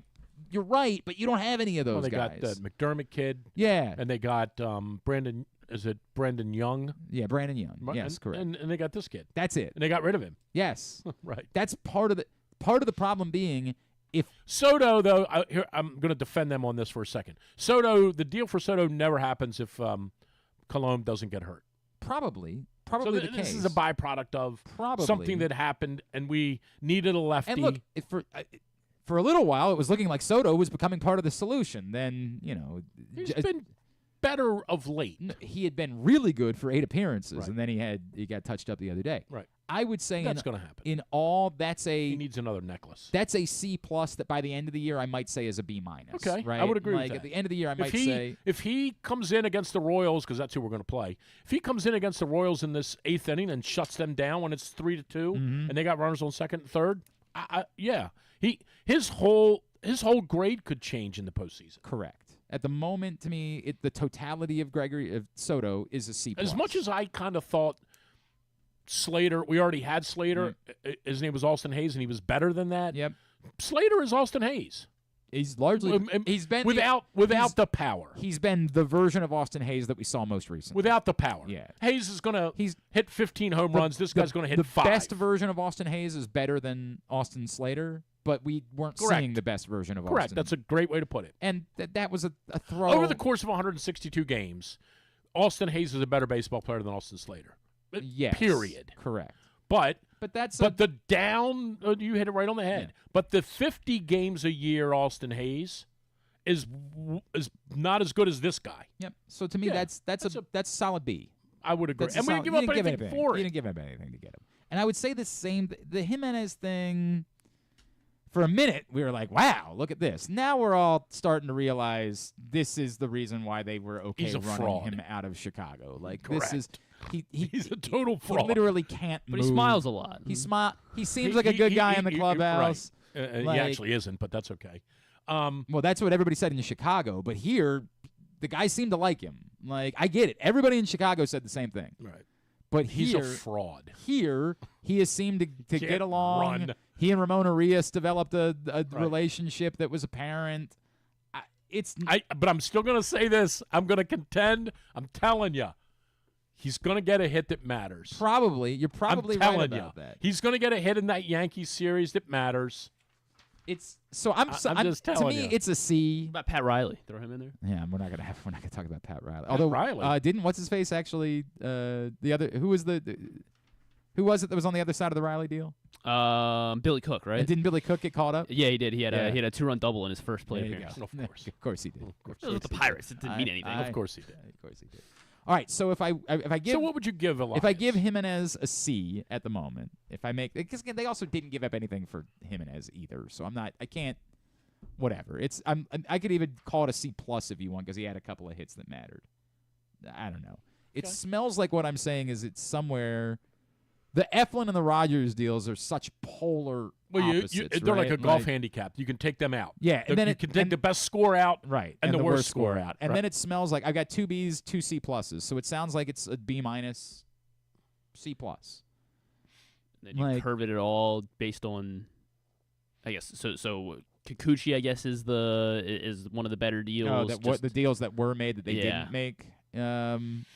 Just because the Astros, I think, have won like every game that Kikuchi starts. It's not like he's blowing the doors off everybody, but they're like he's been 6-0. good down there. God, who is the guy that the Padres obviously emptied the. Right, who is the reliever that Urseg? How's Urseg done? He was getting Kansas a couple City. saves and then he started blowing some. I think, okay, so then there you go. That would be like that was the one guy that I said. See, here's why I would grade it lower. And then what about the cat Fetty? What's Fetty done?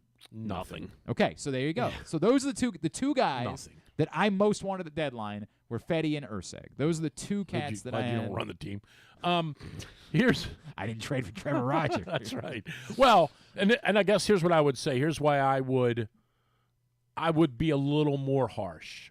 Mm-hmm. So and in some ways you almost have to wait for this to pan out, because in the end the deadline is all about getting you to the next level, right? We already kind of sort of knew. It's not in the books yet, but it's close. Right. We already knew at the end of July we were making the playoffs. More or less. We knew yes. that. Mm-hmm. What we wanted to do was win the division and have home ice throughout the whole playoffs if we could. Yep. And it was just there to be had. It's totally so there to be had. Yep. We haven't won 3 games in a row since the All-Star break. Yep. That's the truth. Yep. And the Yankees have sort of pitter-pattered along like we all kind of thought they would, because we all figured they're going to get injuries, and they did, and their pitching staff's not as good as they think, and it isn't, and their bullpen's not great, and it's not. Like, they've been there for the taking, and now it's probably coming down to those 3 games in New York, and we're going to have to win at least 1 in Minnesota. And Minnesota is probably going to be playing for their lives that weekend.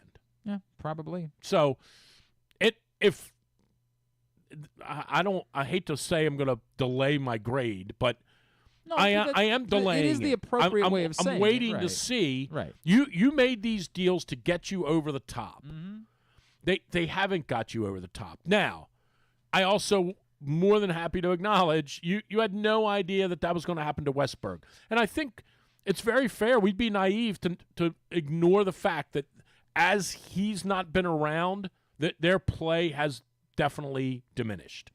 He's been a huge loss for them.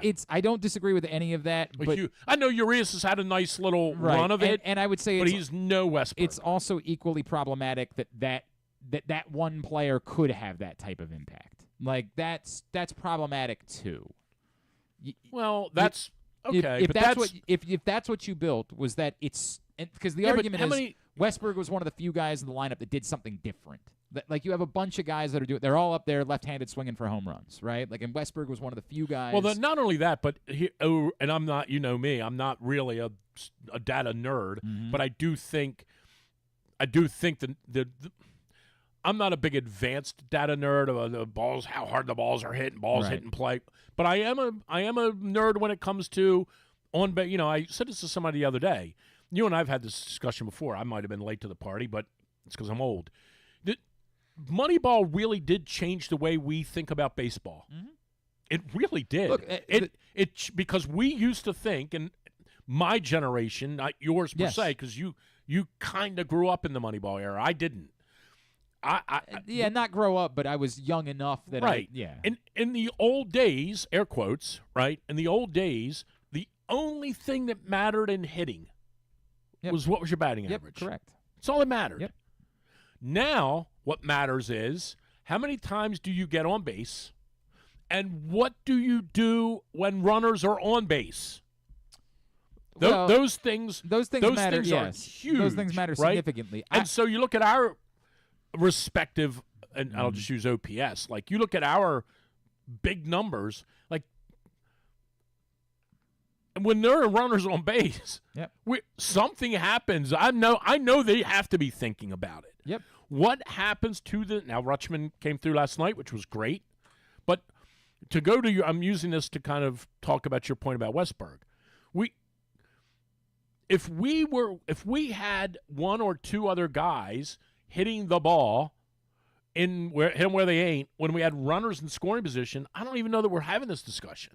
Probably not. It's been dreadful. Correct. All of them, maybe with the exception of Mullins. And by the way, Brandon High brought that up the other, like almost calling out other guys. It's like, unbelievable. You have to watch this guy. Like watch Mullins.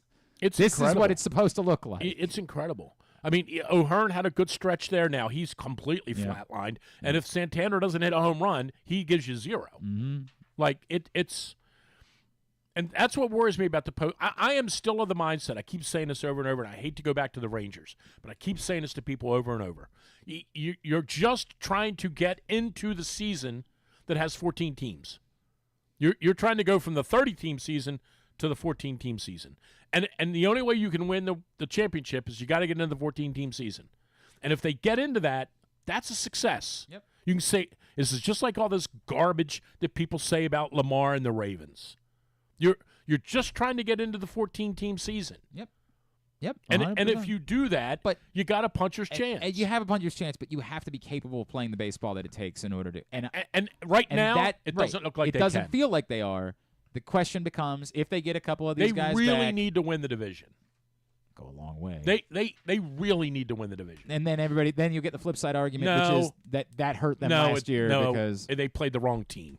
They really need to win the division. And they know, what to expect this time going into a 4-day layoff. Yeah. I don't buy any of that. They wanted the layoff. You set your rotation. That's all garbage. They played the wrong team. They played the team last year that had all their chakras in line and beat everybody. It was an outlier. They need to play. They need to win the division. They do not want to play the Chiefs. The Chiefs. They do not want to play the Royals. I don't think they want to play the Chiefs either. But that's worse. Actually, that's the irony. Yeah, right. We don't want to play anyone. Everybody just from avoid Kansas City altogether. They don't want to play the Royals. By the way, a lot of big brains pushing that Bobby Witt's the real MVP. A lot of big brains on the internet. Okay. That's become a big. What do I do with my plus 200 Aaron Judge? MVP. Yeah. Mate, he might be the most valuable player in the league. That has become a big. Oh, by the thing. way, the Yankees are doing nothing, and Judge is doing nothing. because Judge is stuck at 50 right now. So that's why. If he gets going again. But I'm telling you that they don't want any part of the wild card. All right, we got to grab a break. So Judge hasn't hit a home run since he participated in the Paw Patrol Home Run Derby.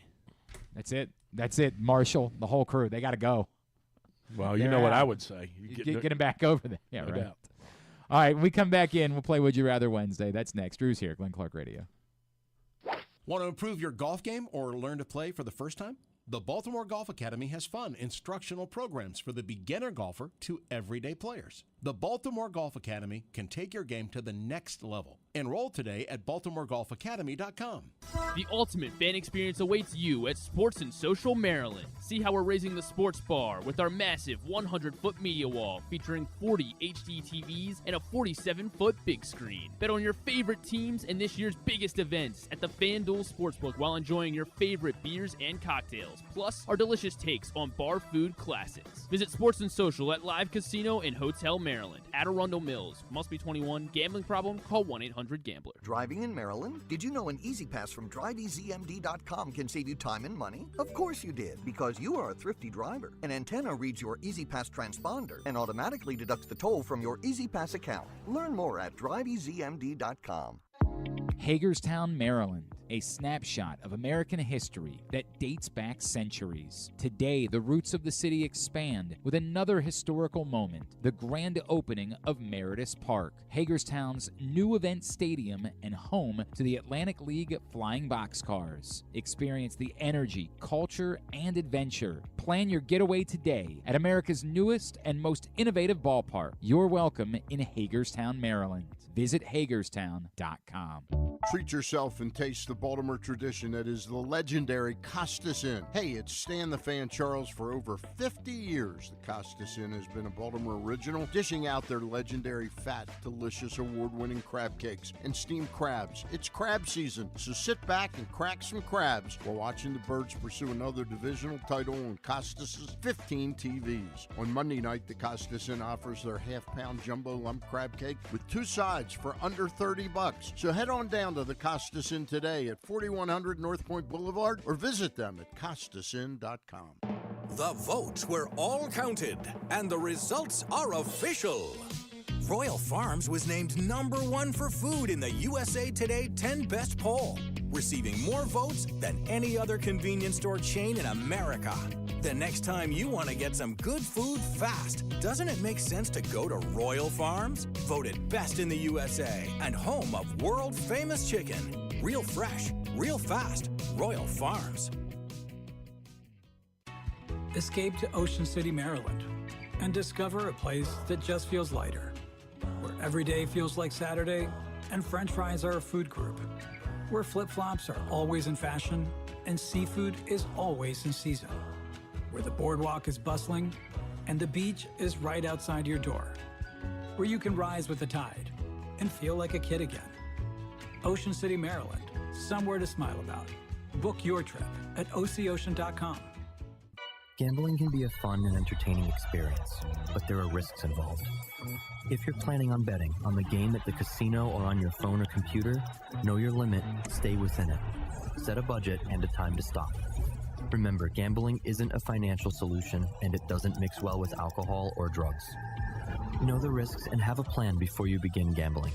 For free and confidential services, call 1-800-GAMBLER 24/7 or go to helpmygamblingproblem.org. Coming back in here with Glenn and the other guy, Garrett, whatever his name is. You know who they are. Back in here on GCR as we continue along on a Would You Rather Wednesday edition of the program. Drew Forrester is in studio with us. Let's play some Would You Rather Wednesday, and we're giving away a $25 gift card to Glory Days Grill for someone who participates. All you got to do is venture over to @GlennClarkRadio on Twitter. You can get your responses in there. Just scroll down a little bit. You'll see the Would You Rather Wednesday scenarios. In fact, I'll retweet them because I'm a kind, thoughtful individual like that. Or go to Facebook.com/GlennClarkRadio, and you can get in there as well. Number 1, Would You Rather? I'm going to say yes. Okay. You can get Jordan Westburg and Ramon Arias back in time for the last week of the season, but none of the pitchers come back. Grayson Rodriguez. Ever? Jacob Webb, not before the year is over. Danny Like Colombo. they just disappear. Into the ether. Yes. Hey, where'd Grayson Rodriguez go? It's a Thanos. No idea. I haven't seen him. It's a Thanos snap. That's the way that it works. Or you can get Grayson, Jacob Webb, and Coulomb back, but you don't get Jordan Westburg and Ramon Arias back. I'll take the pitchers. Okay. I'll fight with what I got offensively. I'll take the pitchers. Why? I think in the postseason it's always pitching. It's always 7th, 8th, 9th innings. How many you're going to trot 6 guys out there? We need some arms. Plus, you got Emmanuel Rivera. I'll take. That's right. And Nick Maton and the other Soto, Levon Soto. Yeah, you got your guys. They just brought Taron Vavra back into the organization. Yeah, right. Again, right? Taron Vavra. When they called him this time, he said no. Right. I got a guy on the other line about some white wall. They called him in Seattle and said, "All right, we saw you just got cut." Yeah. He said, "Mike, honestly, right? I don't have. Don't do it. I don't have it in. Just don't do it. You can at least say you're with the Yankees. Yeah, right. Just don't do it, Mike. Please don't call me. You could at least do that." He looked down and saw 410, and he said, "Come on, man. Yeah, right. Seriously, this couldn't be a 2-1-2. Griffin? This couldn't be in New York." Yeah. I think I'm leaning towards having the pitching. Never mind. I'll change my answer. Oh, yeah, right. Just because get them live reps before. Drew's never been more convinced he before was the wrong. playoffs. Before the playoffs. Crap. Have that give them live reps before the playoffs start. I think Arias and Westbrook could come in not cold, but No, like, you don't get them back ever. Griffin, this season. So yeah, they ever. don't come back. Okay, you told me not ever. When I say ever, I meant 2024. Yes, that's you don't get them back. All right, then yeah, the pitchers. So confused. I want the pitchers Don't back. worry about it. I want my pitchers back. Very confused. I would say it's 60-40 right now. People are saying pitchers, but the argument that you just made about Westberg in particular is coming in heavy. Well, they Like, just there are going most. Well, the reality is there are going to be games in the postseason that you win or lose on one big hit. Well, Delman Young, one big hit in the 8th inning, and I don't have the crystal ball. I can't tell you if Westberg's coming up in that situation, but they need more of that. And at this point, I haven't really seen anyone stroll up there that I'm overly confident in. Is going and getting the hit. That I'm really not. I mean, Mullins for now, but get it. I mean, I guess understand. against a right-handed pitcher, O'Hearn is favorable, but I don't know. There's just nobody. There's nobody up there. I mean, that dude last night stinks for Boston, and the fact that it took us all the way until this, whatever it was 8th inning or 7th inning when Rutschman got that hit. That guy's terrible, Cutter Crawford. That was the 7th inning. Was it right? 7th inning? Yeah. The fact that it was even a game against him is laughable. He is terrible. Number 2, would you rather? Moving forward. What about the inning when we got first and second, nobody out? Yeah. And he struck out Henderson. Santander did something goofy, and Holiday struck out. Or was it the other way around? I don't. No, Holiday. was, Henderson. Sorry, Holiday, Henderson. I mean, Santander. they had runners Gotcha. on every inning. Like it was. that guy's terrible, Cutter Crawford. Number 2. First of all, it's a C, not a K. There you go. That's we got to get to the real problems. Great point. Number 2. Spell your name the right way. For the rest of the season, Mark Andrews averages 7.5 targets per game, and Isaiah Likely 4, or Likely averages 7.5 targets per game, and Andrews 4. Well, this is. Well, I mean, if it's B, we're more likely to win. So you would say Likely. likely. I didn't put enough fab in on Likely, and I have Andrews, so Andrews 7.5 targets, You're please. very selfishly. I say likely For my Very fantasy. because selfish. it's likely. If we go to likely, we're likely to win. Likely. Right. You know, Pat Anger, the punter. Have you ever heard of him before? Now his father, If he were a coach, right? I swear. Right? What would that be like? It just Walk would me be- through. I Walk would me love to through see that headline. You would love to see Anger's anger. Yeah. Anger's anger. Anger's anger. Anger's anger. That's what we've got. That's why. That's why. That one never gets old. That's why we can't stop doing this. People say, Glenn, oftentimes you complain that on a Wednesday Drew's coming in. Why don't you just stop it? How could I do that? That one never gets old. How could I stop that? That it's just like Springsteen Friday night. He's playing Born to Run. Right. That's a great point. You got to see him play the hits. You know? He is playing That's Born to the- Run. That's the way it goes. He might not play Thunder Road. Right. He might not play Jungle Land. Rosalita. He might not play Rosalita. Yeah. He's playing Born to Playing Run. Born to Run. That's the way it's going to go. And number 3, would you rather, for the next 7 days, you have to spend every night, rewatching that debate from last night with a different, and discussing it with a different focus group of undecided voters. That's what you got to do every night for the next 7 days. Or Well, I'm in on that. you can get Oh yeah. Oh, then There was so much to be. you can there get was out so of much it. to cut up from No, that. you gotta legitimately discuss it. You gotta attempt to you gotta host a real discussion about the debate every night for the next 7 days. Or you can get out of it if you pay your American dollars to fly to Germany in November for the Carolina Panthers New York Giants football game. No way. Is that actually a game? We are sending that one to Germany.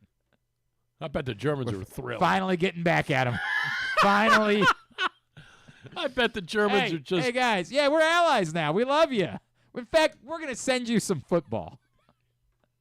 pretty popular over here. Yeah, I don't know if you hear. It's just a gift from us. Oh my You're gosh. American. When is that game? You're at November 10th, I think, is the date of that one. So I got to miss like the Terps tip off and. Oh yeah. And you only get to go for the game. So I got to spend vacation. $2,000 going over there Yeah. to watch the game. I got to Yep. spend $2,000, or Yep. I got to talk to people. You have to spend every night for the next week talking to people for watching it and talking about it every night for the next week. I'll take the For- debate, yeah, and for I'll 1 do week? 2 weeks. You'll do two. Oh my God! I did have people point out that if it wasn't their money, they would do the other one. Okay, But I don't know. that was a pretty killer debate, I thought. Yeah. Yeah. These two morons up there Hey. trying to out-moron one Yeah, another. I'm sure it was right down the middle. I'm sure that's the way it went. I'm sure that's the case. All right, you good? What do you do? What's your deal? What's going on in your world? Everything's good. Yeah, everything's good. Just It's always my favorite part when I ask him if he wants to plug something. well, you didn't ask me if I wanted to plug anything. That's I the got same a phone thing. call coming in. It's the same thing. Who's it from? I don't know, a 609 area code. It's Sig- New Jersey. Yeah. Is it Springsteen? Did he find out? Let's find out. Did he find out that you were talking to S this morning? Oh, Brian Powell wants to know how we feel about the new Lincoln Park. Yes. Oh, it sounds like one of your players. It sounds like it Lewis, actually. Can I call you right back? It might be an You want a important radio call. show, I'll call you right back. All right. Coach. That's Lewis from Hammock Beach Resort down in Florida. Oh. That's where we're going for our spring trip. Oh, that's nice. Lewis That's nice. checking in. That's good of Lewis to Hey, check Coach. in. Where's Hammock Beach? About an hour south of Jacksonville. I've never heard of it. I've never. It's on Palm Coast, Florida. All right, fair enough. Technically. Brian wants to know what we think of the new version of Lincoln Park. I didn't know there was a new version. Really? No. How did you just not internet? What's all over what's the it place. mean, a new version? Well, unfortunately, Chester passed away a few years ago. Oh, I knew that. And they have replaced Chester with a female singer. Oh. Who's talented, but apparently kind of a weirdo. Okay. Like, she's got some questionable history with her decision making. Okay. I think there's some most everyone else in rock and roll. There's some Scientology in there. Oh. I think she might have. I think the story is that she apparently went to court in support of Danny Masterson after he had been accused of rape. So not a great look. Now she's disavowed it and she said all the right things. As far as the music goes, I heard the song. It sounds like a Linkin Park song to me. I like Linkin Park, but was never obsessed with Linkin Park. That was never an act that nice little 20 minutes. I actually got to see. They didn't tour with Jay-Z when they did the mashup record, right? But they played a couple of shows, and one of them was at Emily Armstrong. One of them was at Live 8 in Philadelphia, and I did get to see that, and that was very cool. She's 38 years old. She's talented. Emily She's clearly talented. Armstrong. I watched a bit of the show that they did. They did a warehouse show to unveil the new band last week and put it on. I watched. Oh, so she's got a little. Okay, I got her picture. What? She's a little half a Courtney Love, Sinead O'Connor wannabe. I don't know. I don't know about any of that, but she's talented. She's a talented. I think it's. I don't know. Maybe I'm the wrong person because I was not obsessed with Linkin Park. If you're obsessed with Linkin Park, maybe you hate the idea. Apparently, Chester's son is not thrilled about this, but I think it has a lot to do with the people. They might have issues with the Benningtons and Mike Shinoda. So I don't know what to make any of that. I mildly enjoyed Linkin Park, and so this sounded fine to me. This sounded like something where if somebody offered me a free ticket and I went, I'd probably have a good time. But I was not going to be the person that was going to be buying the tickets. I think I've seen Linkin Park twice in my life. Okay. And one of them was that thing, the mashup thing with Jay-Z, and that was cool. That was really cool. Where's Linkin Park? Linkin Park is in Chicago. Okay. Yeah. Nice. Famously in Chicago. Okay.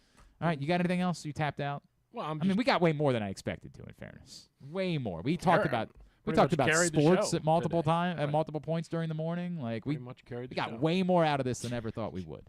So can we just call it a day now? They're from Agora Hills in California. I don't know why they're called Linkin Park. Honestly. Well, it's called Linkin Park. They're from Agora Hills.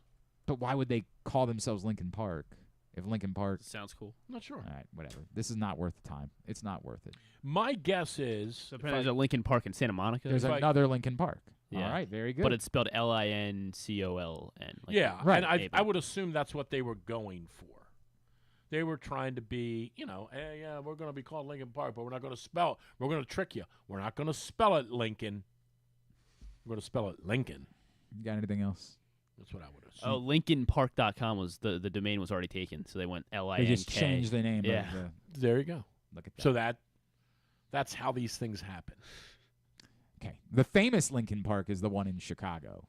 That's the one. That's the one everybody knows. It's it's right on Lake Michigan. All right. Man, this is riveting stuff here. We limped to the finish. Limped to the finish line today. We done. All right. Limped. Go call Hammock Beach. Go. Oh yeah, Lewis. Go check in with Lewis. Let him know your trip at Drew'sMorningDish.com. Yes. Drew'sMorningDish.com. Go Ravens. Go Ravens. What do you got? I think they're going to blow them out. Yeah. Go ahead. I'm serious. Yeah, I know. I am serious. Look, man. No. They started the season off with a tough loss. That's correct. Right? They need to bounce back this week. Big rival, AFC rival. Dude, this is as I like to say, this is a cakewalk. Yeah. Go ahead. 27-10. Ravens start 0-2. Yeah, there you go. There's our guy. There's our guy. Nah, 31-13 Ravens. That sounds about right. All right. That's Drew Forrester. Drew'sMorningDish.com. Follow him on Twitter at It's a Hooded 4-Iron. When we come back in, Tidbit, Tubular, and segment number 1 of the Arthur Maulet Show with Beau Brade. That's on the way. Glenn Clark Radio. Experience the thrill of the Mars Maryland 5-Star at Fair Hill, presented by Brown Advisory, coming October 17th to the 20th. See the world's best equestrians compete in the sport of eventing, the ultimate test of horse and rider. Enjoy a weekend festival featuring locally sourced food at the Fresh Food Fest, a beer, wine, and spirits showcase, shopping, and fun for all ages. Check out the Maryland Corgi Cup, interactive kids corner, and more. It's the place to be in October. Visit MarylandFivestar.us for tickets. Treat yourself and taste the Baltimore tradition that is the legendary Costas Inn. Hey, it's Stan the Fan Charles. For over 50 years, the Costas Inn has been a Baltimore original, dishing out their legendary fat, delicious, award-winning crab cakes and steamed crabs. It's crab season, so sit back and crack some crabs while watching the Birds pursue another divisional title on Costas' 15 TVs. On Monday night, the Costas Inn offers their half-pound jumbo lump crab cake with 2 sides for under $30. So head on down to the Costas Inn today at 4100 North Point Boulevard or visit them at CostasInn.com. Make the most out of every day in your Toyota RAV4. Available in hybrid or gas-only models. A RAV4 can get you where you want to go in style. Check out buyatoyota.com for deals on new RAV4s from your local Toyota dealer today. Baltimore's Classic 5 golf courses make golf fun and affordable. All 5 local courses, Pine Ridge, Mount Pleasant, Forest Park, Carroll Park, and Clifton Park, are challenging and fun for players of all skill levels. Book your tee time today at classic5golf.com. The drug scene in Maryland is changing. Fentanyl and xylazine are being added to street drugs, and you may not even know it. Xylazine is not even intended for humans, and fentanyl is an opioid 50 times stronger than heroin, and contributed to over 80% of overdose deaths in our state. Anyone who uses drugs, even occasionally, is at risk of overdose. To learn more, visit stopoverdose.maryland.gov or call or text 988. The votes were all counted, and the results are official. Royal Farms was named #1 for food in the USA Today 10 Best poll, receiving more votes than any other convenience store chain in America. The next time you want to get some good food fast, doesn't it make sense to go to Royal Farms? Voted best in the USA and home of world-famous chicken. Real fresh, real fast, Royal Farms. The latest edition of Pressbox is available now. On the cover, Bo Smolka profiles Ravens star safety Kyle Hamilton, detailing his path from growing up the son of a basketball player to choosing football, being overlooked in the draft, and turning into a defensive unicorn as a playmaking Swiss Army knife in the NFL. Also inside, meet college football players from all of the area's D1 programs and some of the area's college soccer standouts as well. Pressbox is available for free at over 500 locations throughout the region, including 60 Royal Farm stores. Or you can read the entire issue at PressBoxOnline.com, where you can also find great betting advice and the best daily coverage of the Orioles, Ravens, and Terps. One of the things that's definitely wrong with this country is that this dude still has a job somehow, some way. Glenn Clark. All right, we are winding down for a Wednesday edition of the program. Stan the Fan and Eric Garfield are getting together today. So a little bit later on, it'll be before the Orioles game tonight. Facebook.com/PressBoxSports, 6:45. So it's sort of like a pregame show, if you will, for the Orioles game tonight. Stan and Eric getting together to talk minor leaguers, and if you miss it live, you can watch it a little bit later on. YouTube.com/PressBoxOnline, PressBoxOnline.com/video, or Facebook.com/PressBoxSports. Just click on the videos tab. Why don't we go ahead and do a tidbit? Have you ever thought of taking a cruise to these wonderful destinations with sunny skies and beautiful beaches? Well, wait no longer. We're ready for you to cruise from the Cruise Maryland Terminal. Have a little phrase that you can go from baggage to margarita in about 15 minutes. Choose fun with an array of destinations, onboard activities, entertainment, and world-class cuisine. Contact your travel agent and book your cruise today. Let your adventure begin. All right, what we got for tidbits? So the odds shifted on the Bears. They got a win in week 1, of course. They heading into week 1, their odds to miss the playoffs were even. It was like -110 both ways. So to make or miss the playoffs. Okay. So to miss the playoffs, they were -110. They got a big win week 1. Right. So, I think people would be excited. Yeah. The line moved to -145 in favor of them to miss the playoffs. You'd say, hey, they didn't play all that well. Like their offense did nothing. But the real weird part about that is that you would think that the Packers' odds would be taking a hit after week 1, and that would help the Bears' odds. That's the part about that that's weird, unless people are overreacting to Sam Darnold. And the Vikings odds. Kevin O'Connell being went up because of it. But they played the Giants. It's hard for me to buy too much into that. It's very difficult. All right, and then I didn't have a whole lot of others. Cedric Mullins hit 2 home runs yesterday. He did, I heard. One. That was his 4th time being named man of the match this season. Yeah, we should make a. Who We should get else a was in the sponsor 4-timers club? Who else was in the 4-timers club? I can pull that up. I've got it. I've got the you tally. start shouting it out, or Nah, there's a bunch of 4-timers. Westberg was. So the leaders, the leader still is Grayson Rodriguez with 7. Then Corbin Burns, Gunnar Henderson, Anthony Santander, Albert Suarez. Should I maybe that's what I should have done for the tidbit? Just guess. Who's the most man of the match? All right, so there are 1, 2, Well, 3. I'm looking at the board. Oh yeah, so damn it. I guess that Zach Eflin, Cole Irvin. Is a 4-timer? It's a 4-timer. Where's Cole? Dean Kramer, he's over here somewhere. Oh, yeah, I see him now. Jorge Mateo, Ryan Mountcastle, Adley Rutschman, Jordan Westberg, and Cedric Mullins, all 4-timers. And yet there's only 1 3-timer. Ryan O'Hearn's the only 3-timer this season. And then 2 each for Bradish, Holiday, Kerstad, McCann, and Povich. 1 apiece for Bowman, Cano, Kalzer, Austin Hayes, R.I.P. Kalzer only got 1. You wanted him. R.I.P. Yeah, that's what it is. Eloy Jimenez, John Means, also sorry, R.I.P. Emmanuel Rivera, Austin Slater, Kyle Stowers, R.I.P. Dylan Tate, sort of R.I.P. What did Stowers do? I don't remember. How am I supposed to remember? We definitely should have written down the dates. Well, I mean, hold on. We definitely should have done that. We can just search Oh, Twitter. can you search Kyle Stowers, man of the match, and see what the story Yeah. was, and then we can at least get the date. Jacob Webb, the other man of the match. Let me search Glenn That means Clark's that, and again, accounts. as I pointed out, Ramon Arias has not been a man of the match because I was doing the bit how much more room I needed to create on the board for guys that might still be man of the match before the season's over. Oh, jeez, we talked about Stowers a lot. Okay. I made a little room over here. It was Stowers on what day was that? That was Memorial Day. May 27th. May 27th. So that was when they won like 11-3 or something, right? Orioles, no, did they lose that? No. 27th. Well, let's pull it up and find out what happened. They beat the Red Sox 11-3. Yeah. What do you have, like 2 sack flies or something? Hang on a second. Settle down, you. How did I get the score right? Settle down. They did win 11-3. Yeah, that's weird that you remember. He went 3 for 4 with 4 RBI. Sounds like he was deserving of being man of the match. Let's see. What did he do? He had a 2-run double in the 4th inning, and he had a 2-run single in the 7th inning.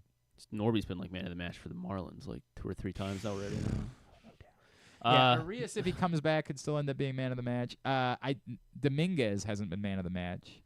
In a world like where, he ends up coming in the 8th inning and getting 4 or 5 outs, he could be somebody that could be in line to be, because Felix Bautista definitely got a couple man of the match. Another season. 1-run, save or something like that. Yeah, it's tough because like you would think that somebody else did something during the course. Like finding the scenario where a routine save gets you man of the match is like it had to be like a 5-4 game where all the 5 run. Or like it's the 10th inning. The save starting or something. pitcher wasn't great. I think it would have to be a 4 or 5 out save in order for that to be the case. But all right, so Mullins hit 2 home runs. One, the first one, a little pesky pole home run where it was very much a doubter. Yep. And then the other one was definitely a no-doubter. Was a no-doubter. That one was a home run in 30. It was a Gwen Stefani, if you will. Yeah. The first one was actually a home run in I think. By the way, 15 of how 30 long ballparks. were you stuck at the Hamilton last night signing autographs for everybody? It was difficult afterwards because we had to get the players out, and then Griffin was like, "Hey, bro, are you gonna?" It was the kids were a little confused because they saw me standing right next to They were like, players. Is they were like, is he like a long snapper or something? Fun night. We had a fun night. Yes, very fun night. So I wanted to see who leads in both doubters and no doubters. How many? All right. There are 5 guys that have hit 15 doubter home runs. So those are home runs that are only home runs in 1 to 7 ballparks. Okay. I would love it if it's Aaron Judge because Yankee Stadium is just it is not. Okay. I don't. This is so impossible. All right. He's a San Francisco Giant. He's a San Francisco Giant. Is it Lamont Wade? It is not Lamont Wade. Okay. This is the problem is I don't know if I should pick a guy who's hit a lot of home runs because Chapman. No. Just gave him a nice deal. Who else has hit home runs? Just Yastrzemski? Yeah, Mike Yastrzemski. Is it 17 doubters? 17 doubters. Yeah. Wait a minute. Hold on. What? Now I'm confused by my own stats here. Oh, good. I have adjusted. I want real. I want actual home runs. Boy, I'm glad we did this. I'm glad this was the exercise that we participated in today. Right, well, then I guess I'll flip it and make it no doubters then. Okay. So he's been robbed, I guess, of the most. Oh, he's got 14 home runs. But he should. But he has he's only got 5 no doubters. What are we doing?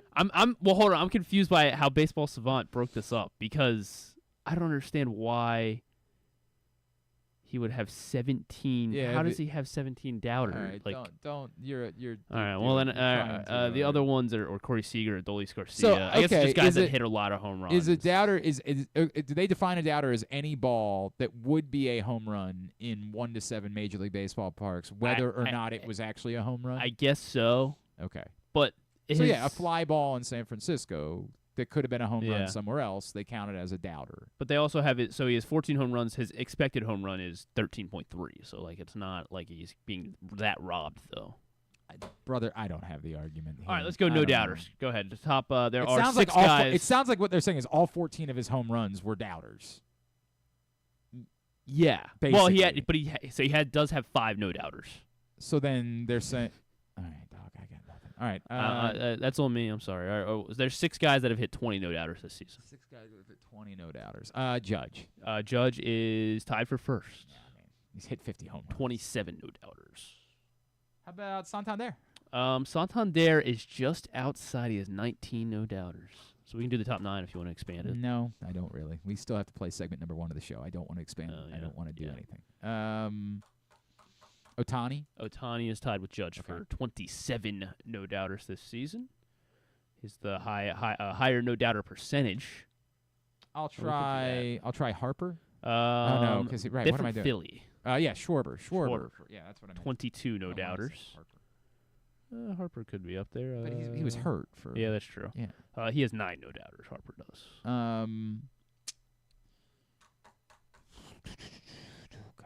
Just top 50. Pete Alonso probably hasn't hit enough home runs to be on this list. He has not. How about Bobby Witt? Yes, Bobby Witt has 20 no doubters. He's good, man. 2 more. Really good. Alvarez? No. Jordan has 15. Say that like it's. You said no in an unreasonable way for someone who has actually hit a lot of them. Like I just want to point that out. How about when I glanced at the list, he was further down than like Jake Berger's ahead of him. That is something. How about Soto? Yes, Juan Soto, 23. How many am I missing? You're missing 1 more. 1 more. He is on a not good team. He's on a not good team. Better team than Jake Berger's team. Okay, so I was going to go with the White Sox. I was trying to figure out who hit home runs with the White Sox, so it's the better than Jake Berger's. Is it Brent Rooker? It is Brent Rooker. Okay. 22 no doubt home runs. All right, and then guys with at least 10 home runs, the highest no doubt percentage. There's actually 2 Braves leading this list. Braves. Both. Oh, no. 2 Braves leading this list. You even know who the Braves catcher is? Is it d'Arnaud? It is d'Arnaud. Okay. d'Arnaud has a 78% right. no doubt percentage. And also I guess he plays right field, I want to say. Right field. Maybe left. Just tell me. Adam Duvall. All right. Adam Duvall. All right, very good. Jose Siri has a 70% no doubt rate. Tidbit was also brought to you today by Live Casino and Hotel Maryland. What's going on at Live Casino? Every time that Baltimore or Washington scores a touchdown during home games this season, Live Rewards members will be receiving $7 in free slot play for those touchdowns. You must have your Live Rewards card inserted directly into the slot machine and be actively playing to get your Griffin's actually $7 been free slot play. practicing, so you know how to insert the card. Yes. Like he's Just going to make sure. In fact, Griffin has said for a nominal fee, he will traverse to Live Casino and Hotel Maryland with you to make sure that you have the card inserted correctly. Yeah, exactly. And as long as these teams are scoring a lot of touchdowns, that fee will be essentially waived. Now, oh, really? Well, just because you're saying they'll score so much. That's a great point, right? Yeah, they'll get all that free like slot play. It's like they didn't even have to pay you. That's a great point, Griffin. Exactly. Really great point. But yes, so valid for slot play only, and every time Baltimore or Washington scores during those home games, you get $7 in free slot play at Arundel Mills. Must be 21. Please play responsibly. For help, visit mdgamblinghelp.org or call 1-800-GAMBLER. All right, very good. Now, let's get tubular. There is a place where tradition, family, and community gather, where the aspirations of talented young competitors takes root, and where the crossroads of history, culture, and renewal come together. This spring, experience America's newest and most innovative ballpark, Meritus Park in Hagerstown, Maryland, home of the Atlantic League Flying Boxcars. Plan your getaway today. You're welcome in Hagerstown, Maryland. Here we go. It is the finale. Here we go. Where Dak Prescott. Oh, all right. Here we go. Not bad. Finale of Orioles Red Sox night 7-10 on Masson, Dean Kramer, and Nick Pivetta, the pitching matchup there. Masson 2, Braves Nationals, 6:45, MLB Network, Marlins Pirates, 12:35, Guardians White Sox joined in progress after that, and then Royals Yankees, 7:05 tonight. Fox Sports 1, Padres Mariners at 9:40, ESPN Plus, Rangers Diamondbacks at 3:40, and MLB TV, the free game is Rays Phillies at 6:40. Monumental for the Mystics in the Sky at 8 o'clock, but, a bummer now because Angel Reese isn't playing, so kind of takes the sting out of that. And TBS for AEW Dynamite tonight at 8. Anything non-sports-wise? The VMAs, the MTV. Hell yeah, brother. VMAs, hosted by? Jamiroquai. No. They're going to win, though. Megan Thee Stallion. Oh, Megan Thee Stallion. She's a lovely woman. MasterChef, new episode of that on Fox, new episode of Bad Monkey on Apple TV. Your favorite duo on Fallon, Katherine Hahn and Jason Tatum. They do everything together. Oh, my God. They're inseparable, Katherine Hahn and Jason Tatum. Dave Bautista will be on Jimmy Kimmel. Some weird movie that he's in. The Killers Game.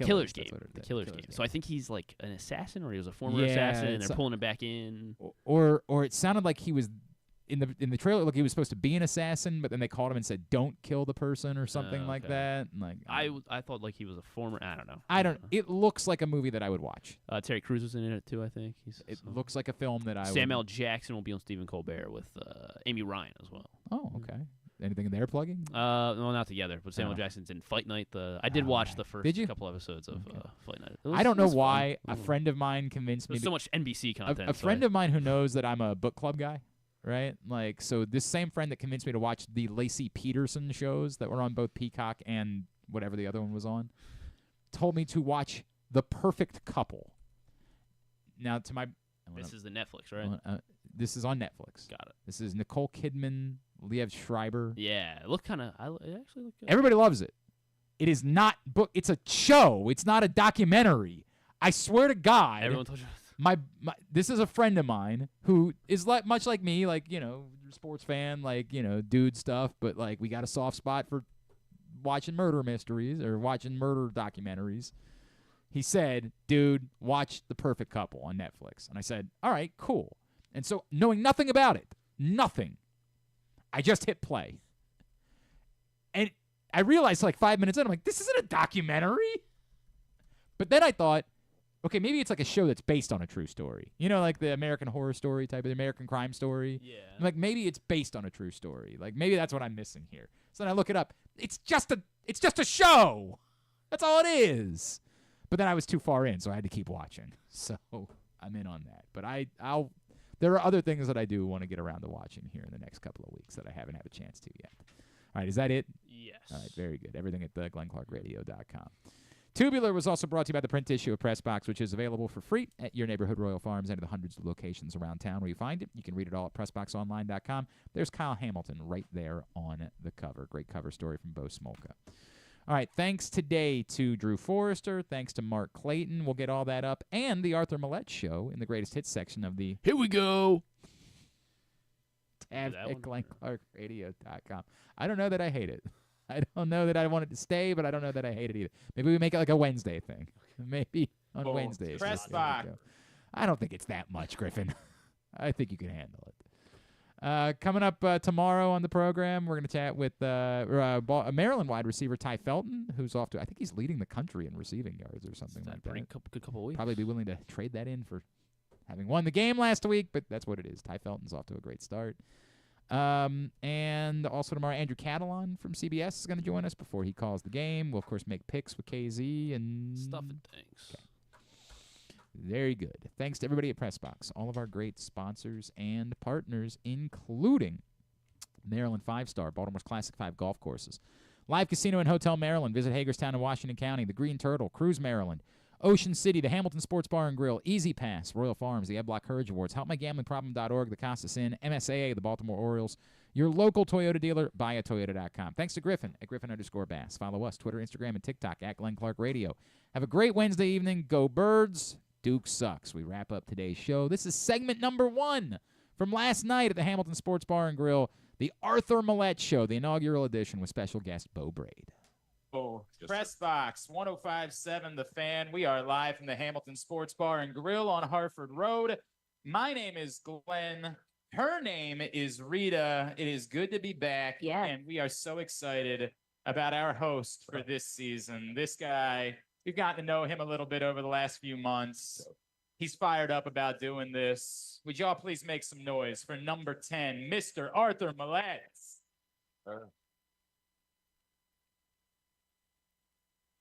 Good to see you, man. Good seeing y'all, man. Really excited about doing this with you. Really fired up. I will tell you that Arthur even looked over the sheet of questions. Yeah. He's ready. I fell asleep though.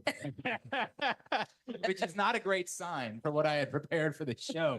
That as he was I think he'll win. Yeah, I think he's good. Yeah, I think we're good. Yeah. I think we'll be all right. Have fun tonight. The Arthur Maulet Show is made possible by Easy Pass. Make your trip to the game easy by saving the Easy Pass way for tolls. Go to driveeasymd.com. That's driveeasymd.com. We're going to introduce your guest in a minute, but I just want to take a minute to talk about you and doing this because I think every time I hear you talk about this city, this franchise, finding a home, it really inspires me, and how that inspired you to want to be a part of this and to do this moving forward. So can you take everybody back to arriving in Baltimore, having no idea if it was going to be here for a good time, here for a long time, and what this place has meant to you and why you wanted to get so much more involved this season? Honestly, me being an undrafted guy, I have to go where who's going to play me, and I'll have the best opportunity to take care of my family. Obviously, leaving the other side. We don't talk about where you came from. We don't. We don't mention that team's name. Yeah, I know. I don't like him at all. But obviously after signing last year for training camp, and coming in and having the opportunity to make, some plays for myself and feed my family, it means everything to me, honestly. This city's pretty similar to where I'm from in New Orleans, man. Real good seafood, you know what I'm saying? Really good people. Love football. Football really matters here. Real authentic people, and I love it a lot. So why not give back? Love that, man. I'm curious to know a couple things. What is it about the Ravens organization that made you want to come back? And then also, what has fueled you to give back onto the field as quick as you possibly can? Honestly, it's just my teammates and coaches. Those guys, man, they mean a lot to me. I don't have a lot of family, so like they're really my family. Like it's a real close, tight-knit brotherhood there. Starting from the quarterback to freaking the people that make my breakfast in the morning. Honestly, they do such a good job of just taking care of the players there and making it feel like it's not a job because you go other places. I was fortunate to play for different teams and know how things work in the NFL. So you go to these other places, like they don't take care of you like the Baltimore Ravens do. And, I have to just respect that and give them, the best play I can give them. So, yeah. Let's get it out of the way. How you feeling? Let's just handle it how we're going to handle it because we know it's going to be – you told us you're ahead of schedule. You told us that. How you feeling? And you still feeling good about the track that you're on for getting back out there? Yeah, I feel good, man. Off the crutches now. It's been a week. Just taking it day by day. Can't say too much. Don't want to get in trouble. I understand. But taking it day by day, man. Ready to kind of make a difference, man. I miss playing with my brothers out there, going to war with them, and man, I'm just kind of aggravated though. I couldn't help those guys last week, but I'll be back real soon. We know that, and we know that was the one you wanted to be back out there for because you owed those guys something. But yeah. We'll talk about that. All right, I want to introduce your guest, but I actually feel like maybe Rita would be a better choice to introduce your guest tonight. Yes. So, thank you so much for being a great. You can take a joke, and I appreciate you. This is Rita's favorite, I believe. Beau, you're a quarterback from Minnesota, correct? Something like that, I guess. We got to pull up the clip for you. For all you Terps fans out there, we have here our good safety, Mr. Beau Brade. So thank you so much for joining us. Thank you for having me. Oh, it's a pleasure. The pride of River Hill here with us. So for those that don't know, Rita is part of another show called Gridiron Gals. Oh. And Gridiron Gals and Jenkins and Jones did a show together ahead of the NFL draft. And the bit was very funny. Yeah. Yeah. Rita was like, Rita's not a big Maryland football fan, Beau. It's not true. Okay, Beau, that's not true. It's not the team that I follow. I root for you guys. I want you guys to win. But to be honest with you, prior to Ralph Friedgen being here, this was not a program that was, Maryland was a basketball program for a long time. So, I became a college football fan for another team, unfortunately. They're doing well. I don't blame you there. Thank you. That's all I'm saying. So we picked some random names of guys that was coming out of the NFL draft, and Beau was one of the names. And we thought that Beau was a white quarterback. And I then had to inform everybody that Beau Brade was actually a black man. So I'm so glad that Beau took the joke in stride, and I appreciate you for laughing with us. And I'm actually glad that you're here, that we can laugh with that together. And I'm glad you're a part of the organization as well. Of course. Thank you. I appreciate it. You actually kind of got a kick out of it. Oh, like, yeah. You enjoyed it. I saw it like a week after it was posted, like that week. And I sent it to one of my group chats out, man, and we were all laughing about it. But yeah, it was funny. It was a good bit. Beau, just this, and I know you've talked about it a lot, right? Yeah. But like growing up in Howard County, this was your team, actually. Like there was like a family split, right? Was the story? Well, yeah, because my sisters don't really watch football. But me and my mom were Ravens fans. My dad was a Redskins fan at the time. So sorry for his loss. Yeah. That's horrible over there right now. But it was real for you. Yeah. So being a Baltimore Raven, making the team, having a jersey, like the whole thing, can you put into words what that has meant to you? No, it's crazy. It's still surreal, really. But I mean, my mindset was, as a kid, it was a dream of mine to play on a team, win a Super Bowl, make plays for the team. So, the dream's not, I'm not where I exactly planned on being, like where my dream is. I'm not, content with where I am right now. And I feel like that's great, just pushing me every day to, work even harder. But I mean, I couldn't have asked for a better place, a better organization to be with, so it's been an amazing experience and can't wait to see more. It's really cool. Arthur, you know a thing or two about playing for the hometown team, right? It's gonna be Yeah. fun. There'll be a lot of ticket calls, bro. What was that like for you? Because it was the same thing, like getting that chance with the Saints. I mean, I put respect on Beau's name, man, a little bit, because it's 10 times harder to go play for your hometown when you got a lot of people pulling at you. It's tough, man. You got everybody coming into open practices watching you. You got family members talking trash to you about you need to do better at this. You know what I'm saying? But also, you have a lot of luggage to carry, man, because obviously it's your hometown. You want to represent it well, and you're going up against professional athletes at a young age, being undrafted, and trying to make a name for yourself and your family. So for you to make a 53 and do what you need to do, man, flowers to you, man. I appreciate that. It's cool. Beau, how many requests have you gotten for Sunday's game? A lot. I try to stand my ground, though. Are you saying it's cut off? Like if you're not on the list now, you're not getting on the list. Yeah. The list has been made. Yeah, I got to put that priorities. I should have did that. What was the most, Arthur, you ever had for a game in New Orleans? What was the most tickets you think you ever? Because it's not obvious. It's crazy. It wasn't even New Orleans. It was when it's when I played against my hometown team. Really? Asked for the most tickets. It was probably like 35 tickets. Oh my God. Yeah. How do you not just say you're on your own? Like, how do you not?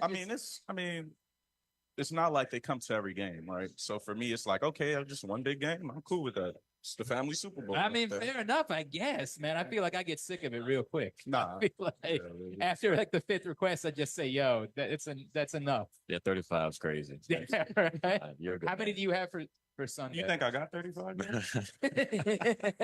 Okay, fair. Oh, how big's your list? Mine right now is 11, but it's partially because one of my old teammates that is on the Raiders is from Maryland. Oh, Ja'Cory Bennett, right? Yeah, Ja'Cory Bennett, Oh, and then DJ DJ Glaze, Turner yeah. and Glaze. I forgot about Turner, yeah. So I made a couple guys over there. So I'm got some tickets for them too. But yeah, That's cool, man. That's Yeah. very cool. Hey, we are at the Hamilton Sports Bar and Grill on Hartford Road. If you don't know the Hamilton, it's where you'll find Rita. If you can't find Rita, it is her place. And this year, the Hamilton has expanded. And there is a nice new lounge next door. It is gorgeous. It's the place to be to watch games on Sundays. Highly recommend the Honey Old Bay wing. Yes. We love the Hamilton Sports Bar and Grill here on Hartford Road. It's the Arthur Maulet Show, Press Box 105.7, The Fan. All right, so we won't belabor it, but there was a game on Thursday. Are we sure? Yeah, it There was a game happened. on Thursday. It happens. I know it hurt you to not be able to be out there. How much have you been licking your chops since what happened? Like, I know you've talked about, it's not just what happened before the game. I mean, honestly, man, it's just, being a competitor. Like, they're the best, right? Obviously, they got crowned to be the best. So why not want to play the best and beat the best, right?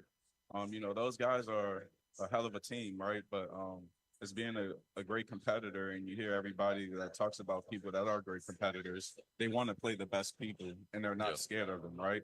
So, I want that best shot. I want to be able to see what I can do against these guys because they're the best in the world. So, How do you feel about the Chiefs being considered the Ravens' kryptonite? They keep using that word. I mean, man, I'm a man about facts, and I think that's how I was able to be in the league so long.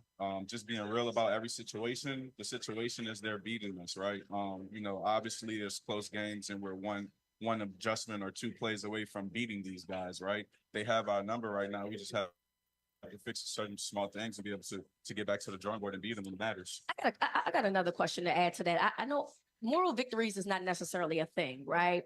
But when you look at, the Chiefs played in preseason and the Ravens didn't play in preseason. And then when Beau did. Beau definitely Well, did. the star. I apologize. Yeah. So the Chiefs starters played in preseason. The Ravens declined not to. And then when you add Zachary Orr, who is now the new defensive coordinator, when you look at how that ended, is there a silver lining of sorts? It's the first game. When it matters is when it gets cold outside. When it's pretty and nice and everybody can run and feel unbothered. it's not football doesn't matter. This when it's December and it's dark and it's gloomy and it's cold and you got to be able to play, every down tough and at full speed. So it's like it's early. We got none but time. Don't panic. Don't hit the panic button. Go to the drawing board, get better every week. It's going to be a long season. It is a marathon. It's not a sprint. Isaiah, we're not close enough yet for me to just do it myself. Can I ask you to pull that microphone a little bit closer to you? I appreciate it. Yeah, exactly. Yo, you're good. At some point during the season, I'm just going to go ahead and do it. Man.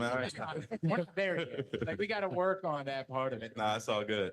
All right, so I want to know both of you, what's going on in your mind when you see Isaiah Likely at the end of the game, pull that down, like walk me through like the range of emotions of everything that you felt in those moments afterwards. You can go first, bro. So, like, while the play is going, coming from Maryland, we seem to not have a lot of good luck, the University of Maryland with those type of plays. So I'm like, I'm finding an organization, a team where I'm like, we better really do this. And he better catch it. He caught it and landed in bounds. I'm like, whoa. And then we all screaming and running on the sideline, especially the rookies, So we like, oh, that's crazy. We look at the screen. We're like, no way, they're reversing this. And then eventually they keep going. I'm like, shoot, I hope he goes for 2 when we get it. I didn't think he was going to change it. But then they were like, the game's over. They called the game. I'm like, oh, no way. I ain't going to lie. I saw likely, I think it was Saturday. I'm like, bro, burn the cleats, bro. Just burn the cleats. Burn the cleats. Get a new pair. Just burn them all. They too big. Next time wear white, bro. Like, God dang. Some people have made the argument that he needs to wear white cleats. Mahomes even said that. Yeah, right? Yeah, but at the end of the day, like, burn the cleats, bro. Never wear those They again. too big. So, yeah. All right, so the other part of this is, Beau, you just said you wanted them to go for 2.